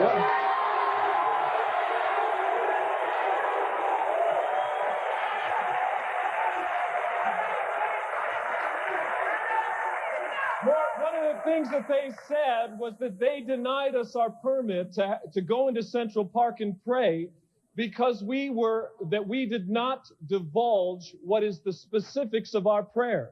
They said because we were going to have prayers of an unspecified nature. Now, when we reach a point in America where we have to tell them what it is that we're going to pray, I want you to know that we're not the United States of America anymore, not according to the Constitution. Well, let me ask these gentlemen. We might, like Mr. Thorne and Mr. Sherman said, it's America, we can speak out. Maybe we can find a common ground here. Would you agree that his rights were impinged upon by not allowing? I think it's inexcusable that he was not allowed to gather with some of his people to say whatever he wants to say in Central Park. But you say that there's a conspiracy against God believers. When was the last time the Vice President of the United States told you that you're not a citizen because of your beliefs? He's told me that atheists aren't citizens because this is supposedly one nation under a God. We say this is one nation under a constitution. Iran is one nation under a God. Well, a reporter asked a pedestrian the other day, does he know what the two main problems in America are? And he said, I don't know and I don't care. And the reporter said, you're right. You don't know and you don't care. What's happening in America today, right now, as we stand here, is an insidious working of many people, partly atheists such as you. We've got the television media, we've got the movies, and they're all making Christians out to be fools, to be idiots, to not know what they're talking about, to not be honest, God-fearing, loving, concerned citizens of the United States. You have the right to be a fool. That we aren't loving of our families and our children and of our country. I am tired of this nonsense, this arrogance. Of course, it's exactly what you're saying. This is an arrogant position that when you say those kinds of remarks, what you're implying is that we also don't love our own families and our own country. If you want to be foolish enough to think that there's some make-believe deity parent floating around the sky, that's your right. It's a free country. But we know better. We know that God is make-believe. It says on our card, liberty in God we trust. Our liberty is based on the God that we trust in. Without the providence and divine power and strength of God to make this country great, it wouldn't be as great as it is today. The only reason that we trust on them is because some fundamentalist born-again types back in the 1860s tried to get our Constitution amended to profess that this country and the Constitution said something about Jesus Christ. And the Congress did not allow our Constitution to be amended to say Jesus Christ. So the guy that wanted to put Jesus Christ in our Constitution got appointed to be the director of the Mint, and he put in God we trust on our money instead.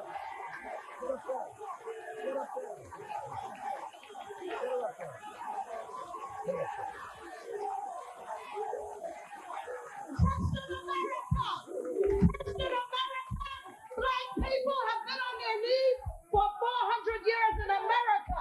Where is the freedom of the black nation in America? We have had God. Farrakhan can't come.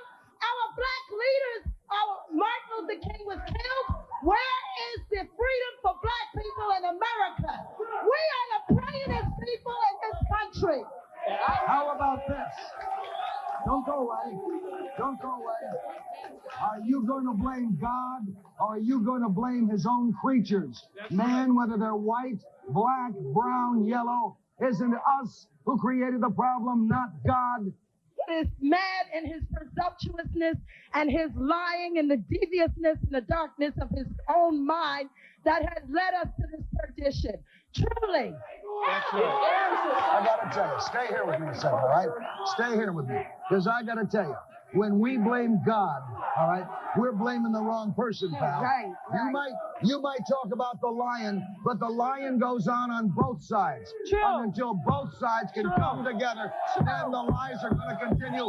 You're enslaved. I'm enslaved. This entire town is enslaved. That's when we get out of it. When you speak up like this. Keep speaking. Amen. Amen. And I say, and I tell everyone that we better get on our knees and teach our children how to speak. When we say God bless America, we better understand what the blessing is all about. Let's go back to teaching our children how to pray and how to understand what faith is really all about. All right. Damn right. Next, the film that hurt more Christians in one day than the Lions ever did. Stay with us.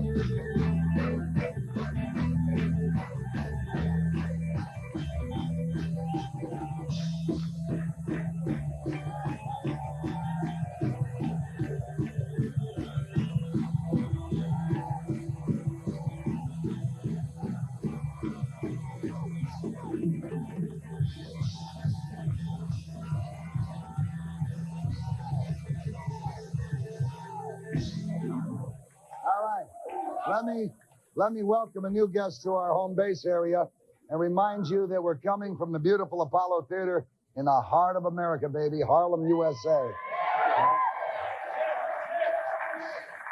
I'm going to introduce you to Skip Porteous, who is a freedom writer. There is a new motion picture out that some of you may or may not have seen called The Last Temptation of Christ.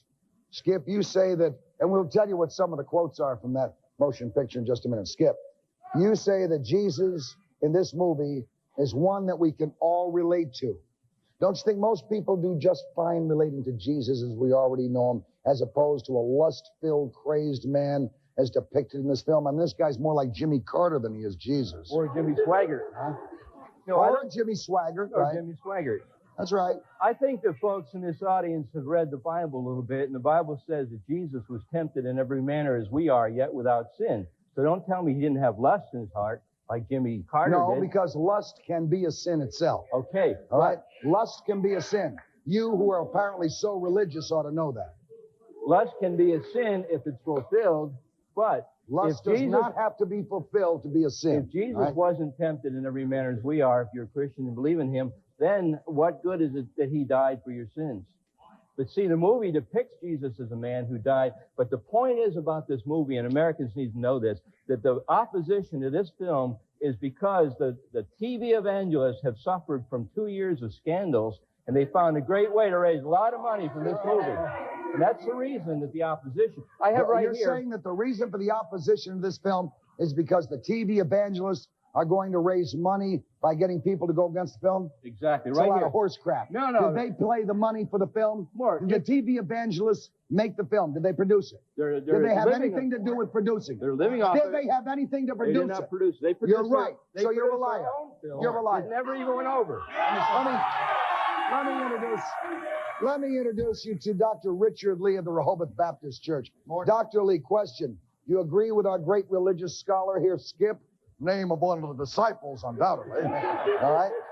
Not only isn't the movie blasphemous, it may be historically accurate. Well, let me say something. He quoted a scripture, Hebrews 4:15. I don't know if he knew that. But it said that Jesus was tempted in all points as we, yet he sinned not. But what he doesn't realize is in Matthew chapter 5, verse 28, it says that Jesus said, if you look at a woman to lust after her, you've already committed adultery and sin in your heart. See, let's not quote just part of the Bible. Let's do it all. That's just Skip. That's just Skip looking a way out of those sins. All right? Yeah, let's just quote it all. Okay. Let me quote some of it. Let me quote some of it. Doctor, let me quote some of this to you. In the movie, folks, Jesus declares to Mary Magdalene, woman is God's greatest work, and I worship you. God sleeps between your legs. Let me say this, Mort. That makes me sick to my stomach. That wasn't I'll in tell the you movie, why. Morton. Listen to It me. was not in there. The reason it was makes clipped me out of the sick to movie my from the stomach. movie. The reason it makes me sick to my stomach is because that defames Jesus Christ. That degrades Jesus Christ. And Jesus, in no wise, anywhere in the Scriptures, even in tone or thought or in any way, would have even thought that, said that, or imagined that. So what we've got here is not a matter of censorship, it's defamation of character. All right. And that character of Jesus Christ. Now, let me tell you something. Jesus can always sue. He's the final arbiter of your soul. Another quote. Another quote. In a dream sequence in this movie, Jesus marries Mary Magdalene, nothing wrong with that, and has sex with her, kissing on or near her breasts, as he invites an angel in to watch. Now, what's he, a voyeur now? That's blasphemy. Nothing less than blasphemy. Again? No. Again? What's that? That's okay to have in the movie? Some of those quotes you have are not in the movie.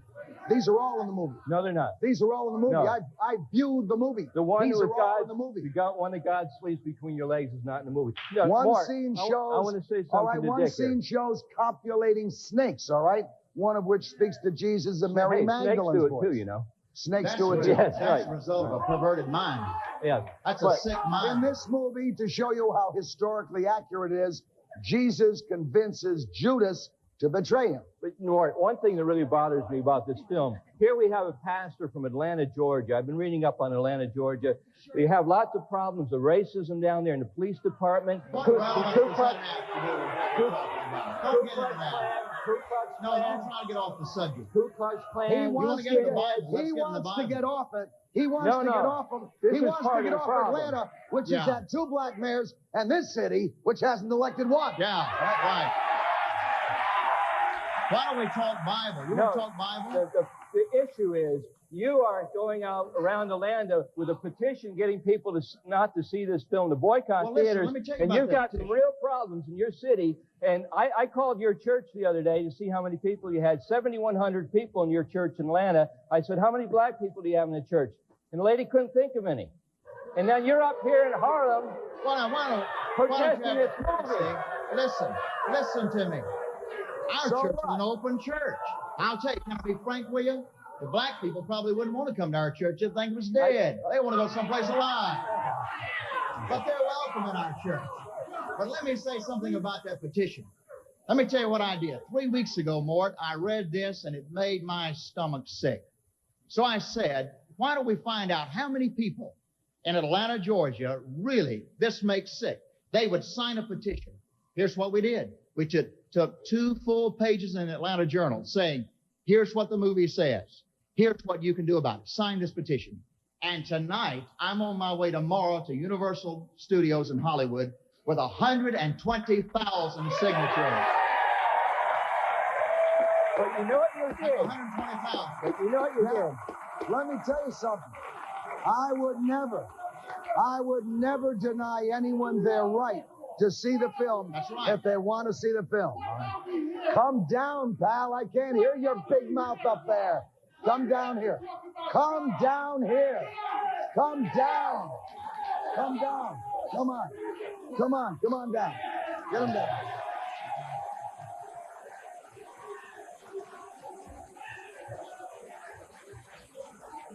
I want a lot of time to talk to the people in the audience.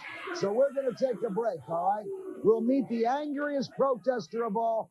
She says she'll stop at nothing to clear God's name, and we'll speak to the people of America next. Stay with us.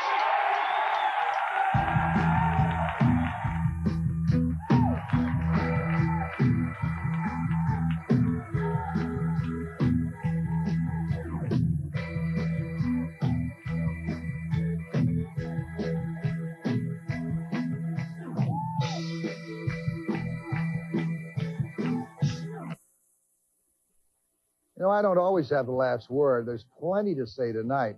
Plenty left to say. So you stick around because the news at 10 is dead ahead.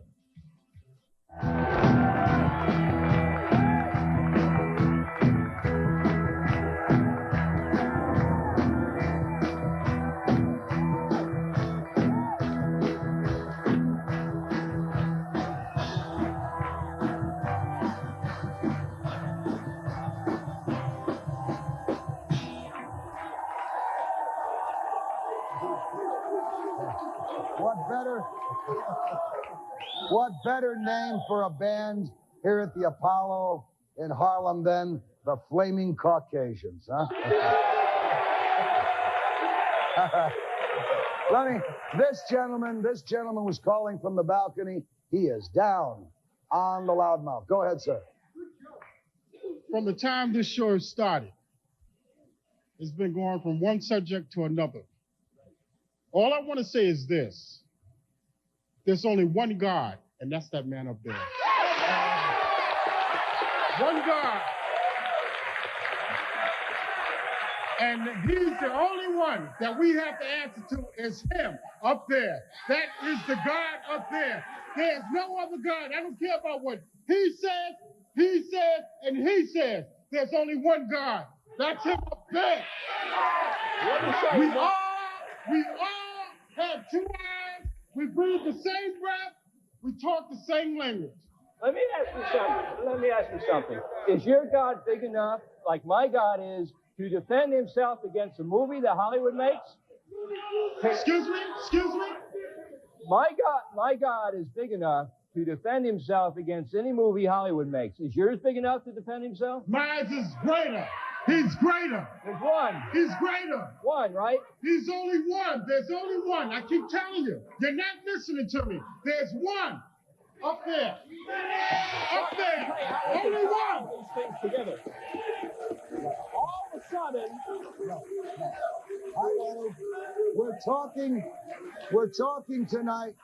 We're talking tonight about atheism, the planned destruction of man's belief in God.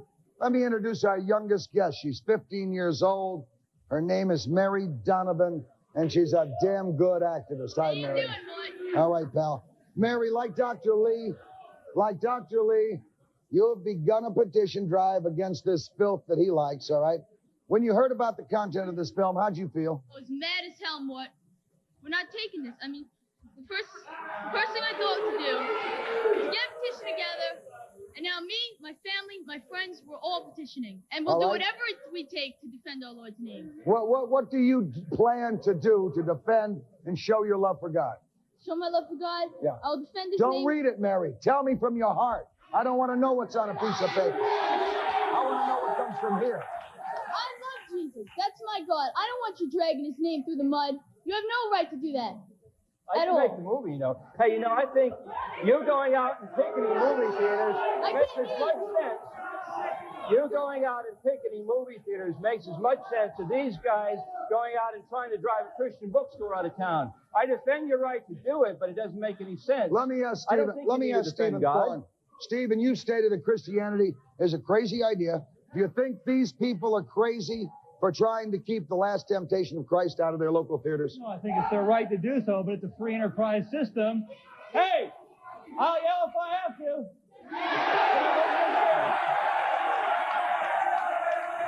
Okay. I got somebody that yell like this. Can you hear me? Okay. Don't hurt your ears, though. Okay. This is a free country. You have the right not to watch this or any other program. You have the right to watch or not watch any particular motion picture that you like. A God-given right. A God-given right. Let me say this. It is a free country. And you do have a right. You do have a right to watch things, but you do not have the right to defame another's character or attack another's character. And this is defamation of the character of Jesus Christ. They can take you to court for that. Son, and the nail is on the other foot. It's okay for the federal government to defame our opinion about religion by saying American values in God we trust. That's okay for the federal government to defame our values. Would you like but him all to become a Christian? I baptize you in the name of the Son and of the Holy Spirit. Amen. We'll be back in just a second.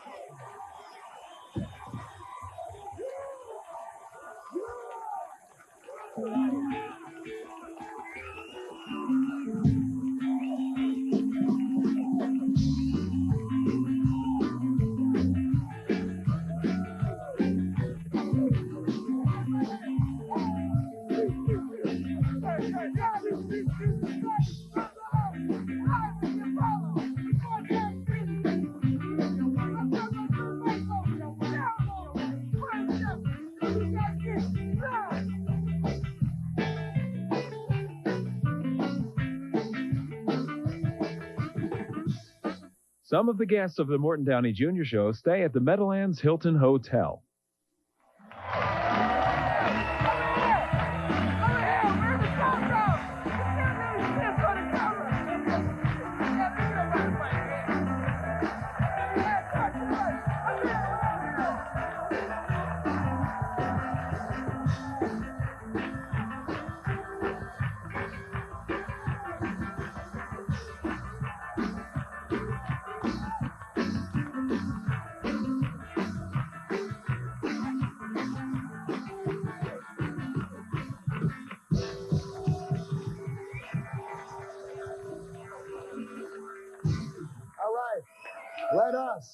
Let us go back to the people in the audience. Let's start with another Donovan. Go ahead, Blondie. Your problem is you're a kook, and you only believe in the almighty buck. That's what you believe in. You're going to make movies off of something that is very sacred to millions of people. And you'll make money off it. I have not. I didn't That's make your that God. movie. I didn't make that movie. I didn't make that movie. I agree with you. You'll support it. You'll support it. No, just the opposite. I'm saying people shouldn't go and waste their money on that movie. But all of a sudden, the nail is on the other foot. It's okay for the government to ridicule our opinion about religion, but as soon as somebody in private industry ridicules your opinion, oh, that we got to stop. You don't believe in anything. Even a dog has faith in his master. A kid has faith in his parents. You don't believe in nothing. You don't believe in a thing. My dignity when it comes to taking in God we trust off of our money. Let me hear from this lady. We believe in science. We believe in reason and reality. God had you in mind when he wrote this scripture. The fool has said in his heart, there is no God. And when we wrote he also said, every knee shall bow, and every tongue shall confess that Jesus Christ is Lord. We wrote a book that said people who believe in God are fools, that God is make-believe. There is no such thing as a God. Man created God in his own image and likeness. You people in pornography have been making a lot of money off of kids, off of women. Now you're trying to make porno movies out of Jesus Christ. What the hell is wrong with you? Are you people smoking crack or what? No, I'm saying... You're going to make Jesus Christ into a porno movie? No, just the opposite. We're not going to have it in Brooklyn. We're not going to have it in Manhattan. And we damn sure not going to have it in New York. Take it back to LA. I'm the guy saying, don't go and see that movie. But what are you doing praying to the white man's God? In every society, in every culture, man has created a God that looks like the people in that society, acts like the people in that society. Why are you praying to the white man's God? And a couple of months back, you had a person out here that called you a communist for not having a flag, the American flag on stage. And on behalf of the United States Air Force, we'd like to present you with the ceremonial flag, Air Force hat, and Air Force T-shirt. And at the beginning of the show, you said you were a true patriot. Right, if you took the oath of enlistment, you said so help me God. No, I don't say that. You did. No. You're a Were you in the service? Were you in the service? No, then you said so. All right there. All right there. Were you ever in the service? No, I had a high lottery number. You had a what? High lottery number in 1972 when I was 19. Conveniently had a high lottery number in 72. Morton. Once again, Skippy has proved that he's a loser by trying to make a racial issue out of a religious one. This is about Jesus Christ, somebody many of us hold sacred, and you're trying to make it a black and white issue. It's not a black and white issue. I neglected to say he is a writer. He is with the press. What the hell do you think the press does? They try to make every issue into a racial issue. We're all brothers under one God. Thank you, Mort. Go ahead, pal. Hi, Mort. How you doing? I'd just like to say that as a person and as an American citizen, I'd like to say that, I love God, and I'm pretty sure that God loves everybody. And as far as you being an atheist, that's your business. But if you try and push that to other people, you got a sick problem. And you should get out of this country and go live in Russia. If you're not not look like smart a damn enough, communist to me, and should get the hell out of the country. If you're not smart enough to realize that God is make-believe, we're not going to try and convince you of that. But we don't want the government denying our right to be atheists. He doesn't even realize he's a Christian now. I baptized this silly son of a bitch. He did, Mort, and that's the best baptizing he's ever going to get.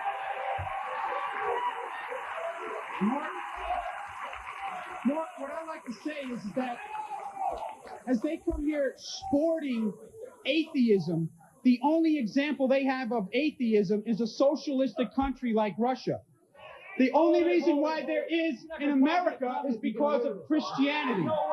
Now, Jesus said, he who the Son sets free is free indeed.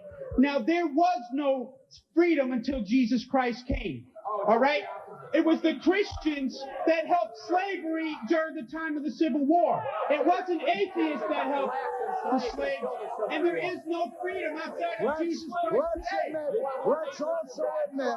Let's also admit, let's not hold ourselves up as mightier than thou, all right?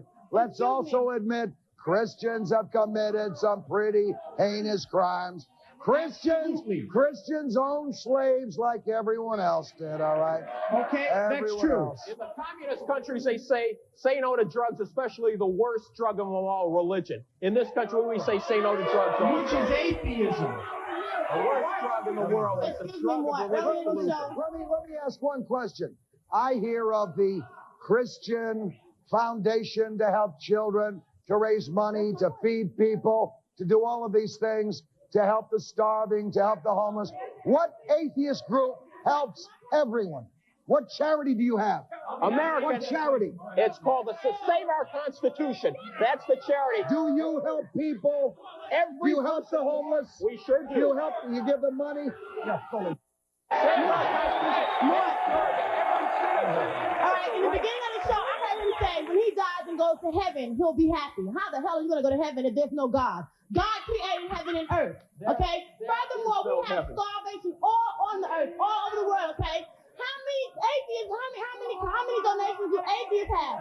How many places do you support? Christian Society for Children support children. They help hunger.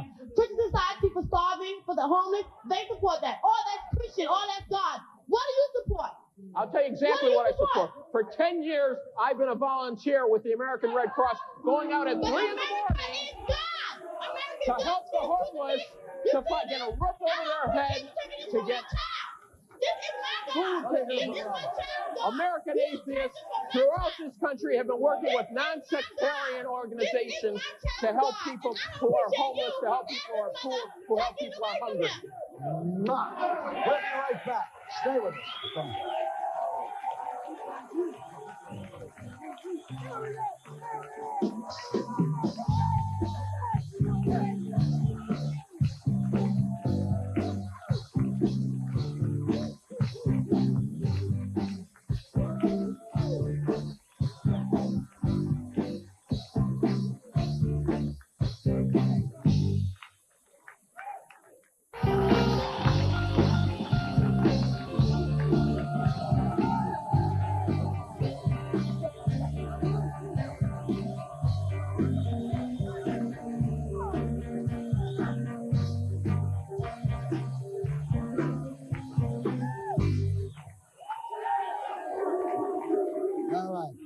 I'm going to go back to Stephen for just a minute, but I want our audience to talk. I want you in the audience to see this. I don't imagine you can see it at home. This is the American Atheist, a journal of atheistic news and thought. It shows Santa Claus on the cross, along with two dwarfs on the cross, and the packages being given back to the kids. Boy, anybody who wants a free copy of the American Atheist magazine, and anybody who wants to know the true history of religious mottos on United States currencies and coins, I'll send it to them free if they'll write to me, Rob Sherman, and American Atheist, Post Office Box 140195, Austin, Texas 78710. Thank you. Let me go to show. Thank you. Cool it. Let's cool it. Let's cool it over there. Come on. Thank you, Morton. I appreciate the opportunity. Cool it. Appreciate the opportunity, Morton. Yeah.